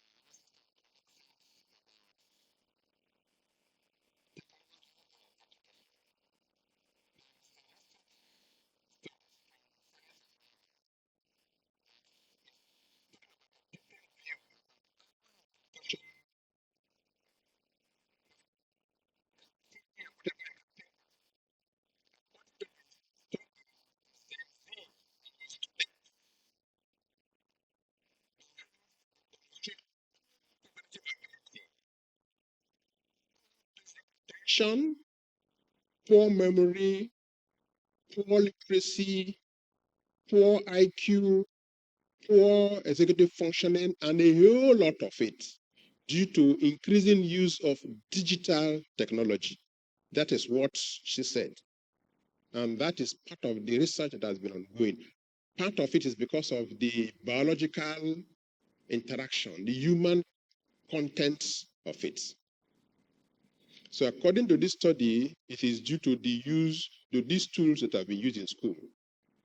But however, it's important for us, if it's the current reality, we have to use it, but there must be a policy. there must be a policy to guide it and some ethical directions for us to use. Science is good, IT is good, but if we're not careful, the same science really want to destroy us. That said, something happened in year 2020, that's the COVID-19 era. That is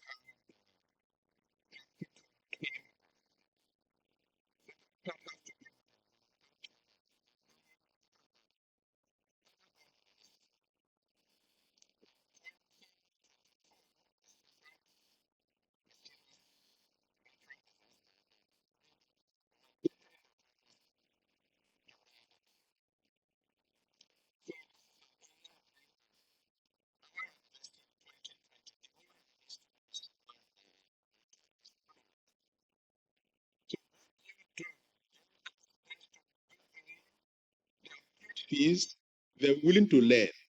So the COVID-19 and the yearly flooding, and this flooding it is not just in 2020, it comes every year.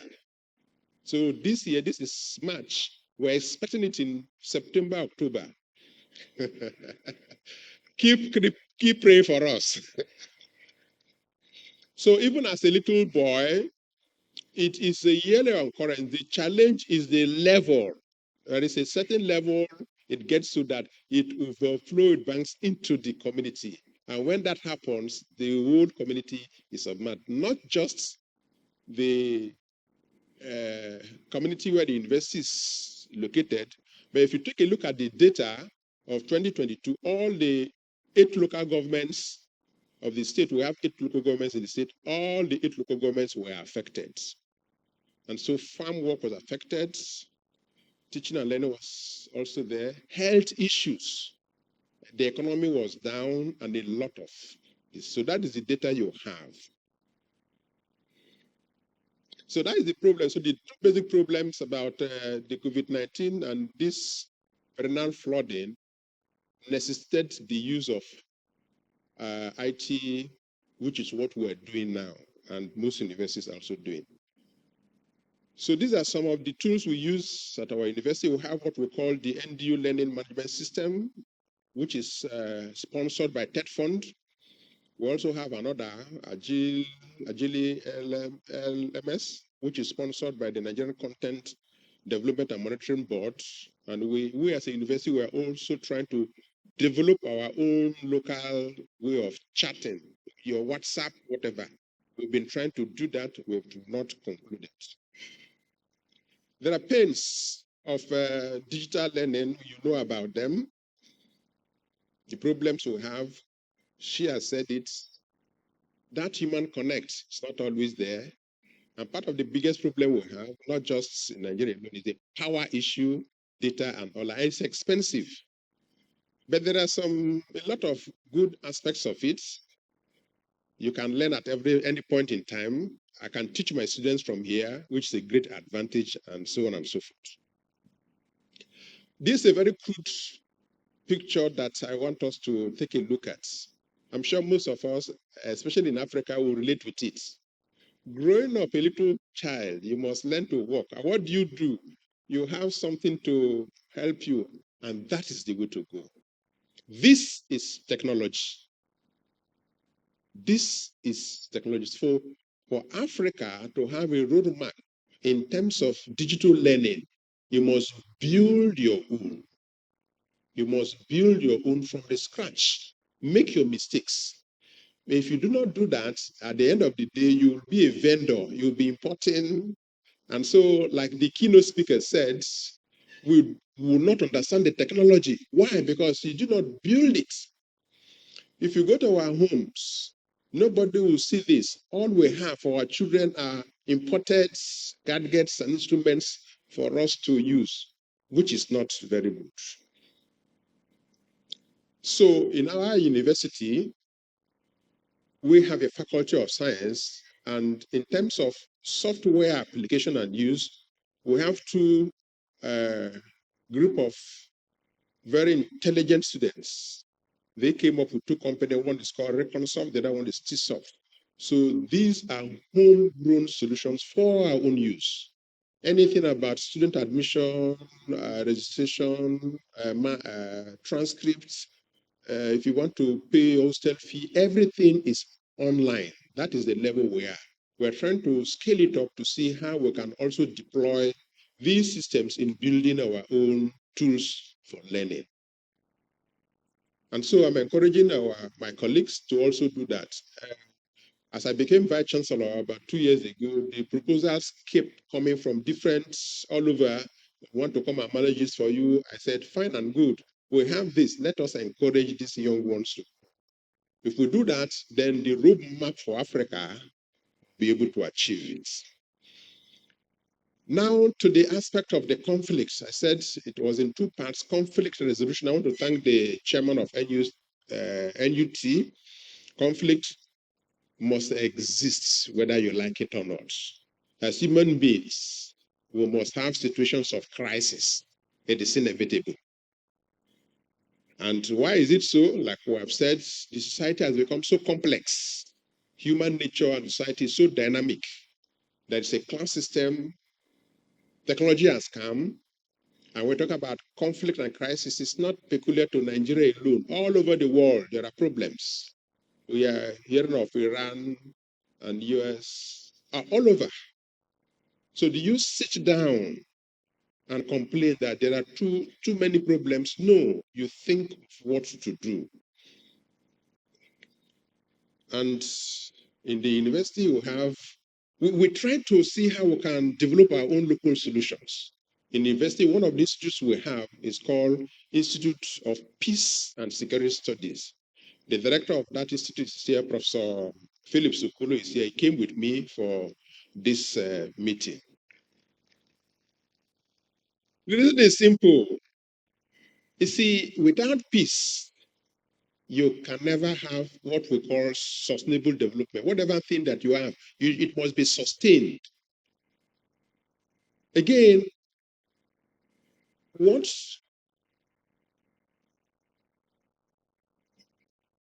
okay, thank you. Again, if we fail to have peace, it's possible that what you have spent over the years to build, they can just destroy it all. So peace is inevitable. And so the issue of conflict resolution becomes very, very important. And it's for that reason that our mission as a university in this summit and to encourage what we can do as a people in Africa is that we must accept that crisis, no matter what you call it, whether home, whether it's in the church, whether it's in the school, wherever, exists. And so it has come to a point where we as a university, we cannot fold our hands and just allow things to go the way they do. In some parts of the world, not just in Nigeria alone, because of this crisis, students are not going to school.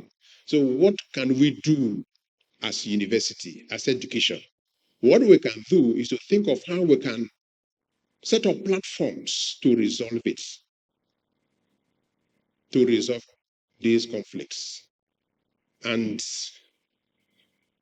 we have now been talking with the Global Skills Hub on the need for us to chart a path for Africa to have online trainings on how conflicts can be resolved. As a matter of fact, it's not just about school. Go to our communities.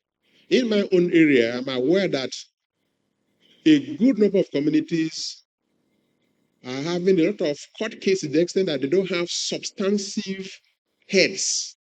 And so as a people that have been trained, I think we need to do something for the future in terms of how to learn and how to manage these situations. And so the MOU is built to enable us build capacity in training people how to lead. Like you all are aware, leadership is one of the biggest problems we have in the world, especially in Africa. So we are saying that we have a role to play to support the government in that direction. I'm hoping that Mr. Honey is around. So at the end of the day, we have the MOU with us, which will be part of the ceremony that will be signed.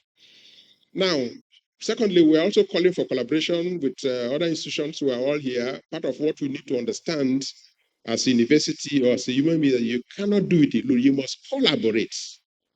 My strengths may not be your strengths. I was talking with my brother, Transfer University. Yeah.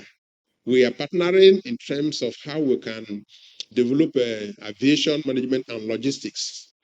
The airport in my state is just 6 minutes drive to the university, but we don't have any program in aviation. So I just spoke with him just about, was it last week or 2 weeks ago? Yes. So we're thinking of what to do, not just there. We also want to also see how we can train pilots, because if you don't do that, you will not have capacity in those disciplines. So we are calling for partners to see what we can do in that direction. I'm concluding now. What can we do, or what can African countries do differently in EdTech? This is what I think we should do. Very important. I am thinking that we can follow the example of India, and I'll just go through it. In 1948, India invested in technology engagement, which gave birth to the following today. 6 items. Number 1, the CEO of Microsoft, you know him, is born and educated in India. Number 2, the CEO of Google is from India. He was born and educated in India, not America, not Germany, not Japan. Number 3, the CEO of IBM is an Indian, born in India and educated in India, not any other country. Number 4, the CEO of Adobe, you know, is an Indian, born in India, educated in India, not in China. Number 5, the CEO of Starbucks, you know him, is an Indian, born in India and also educated in India. He didn't go for scholarship in any other country. Number 6, the dean of the Harvard Business School is also an Indian, born in India and educated. All these people have been imported to all parts of the globe, and that is what is driving the process of the world. Do you see this as a mere coincidence? It is not.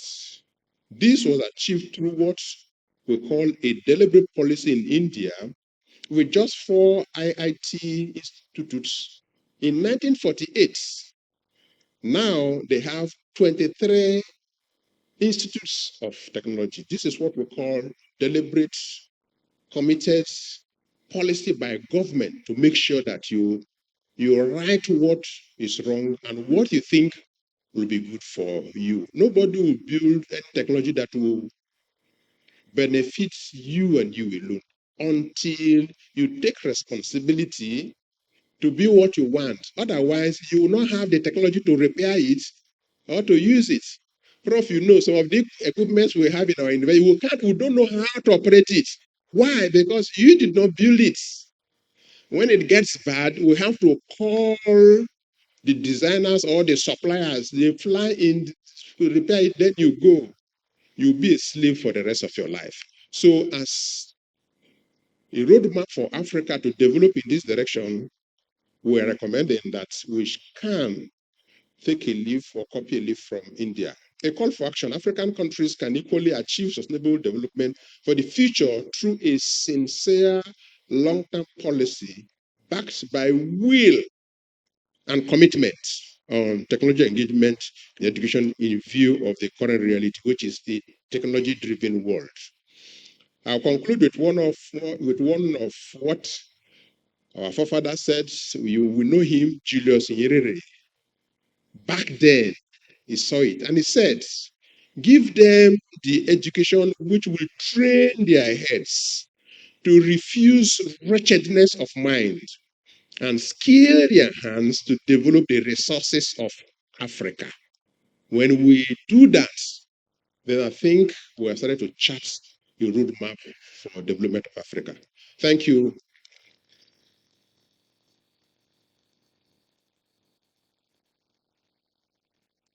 Thank you.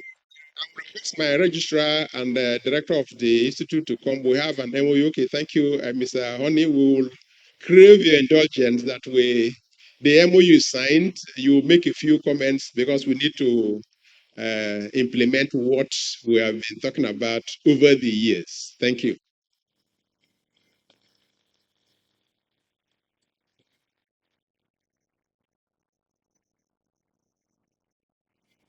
Thank you so much. We did a, what do we call it now, with our partners from the United States some months ago. No, I think it should be up to a year now. We did a kind of, we just want to test ground on the issue of conflict resolution. And I discovered that people participated from all over the world. It was just 3 days training from all over the world, and it was facilitated from India, United States, and maybe Canada also. So people were like, even from the Francophone countries, we had almost the majority. People wanted this. So we now said, why can't we come up with something that will be more acceptable for everybody? Because that was just like a test to see what people are yearning for. And we have been discussing it with the university for a while, and this is when it has come to reality. So going forward, you're going to be seeing it on our website, on their website. You can always get this diploma certificate in conflict resolution. And the facilitators, if you want to celebrate, please celebrate. Let's celebrate this. Yeah. So the facilitators are going to be from all over the world. So it's not just going to be from Africa alone, because we discovered that participants are also coming from other continents to be part of this. Okay, so it's already been signed. This is just for pictures and for purposes, picture purposes. We are into partnership officially to present this training to the world. This training on conflict resolution with the university. And we'll put it on our website in the next 1 or 2 weeks so you can register and be part of. And we also see our tutors online, and you can be. And then the other good part of it is that it's been subsidized also. Yeah. Can you guess the amount it has been brought to? With just £50. Just £50. You can be part and get certified on conference. And we also worked on bringing the best trainers from all over the world together to conduct the training. So if you see their profile, those who are conducting the training, you will be proud to also be a part of it. So we will do more talk about that one later. I want to thank you so much. It's a great honor, and it's a landmark. Thank you so much. Thank you. Thank you.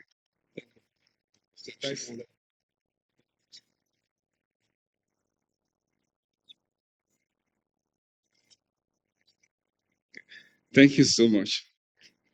You can have this one.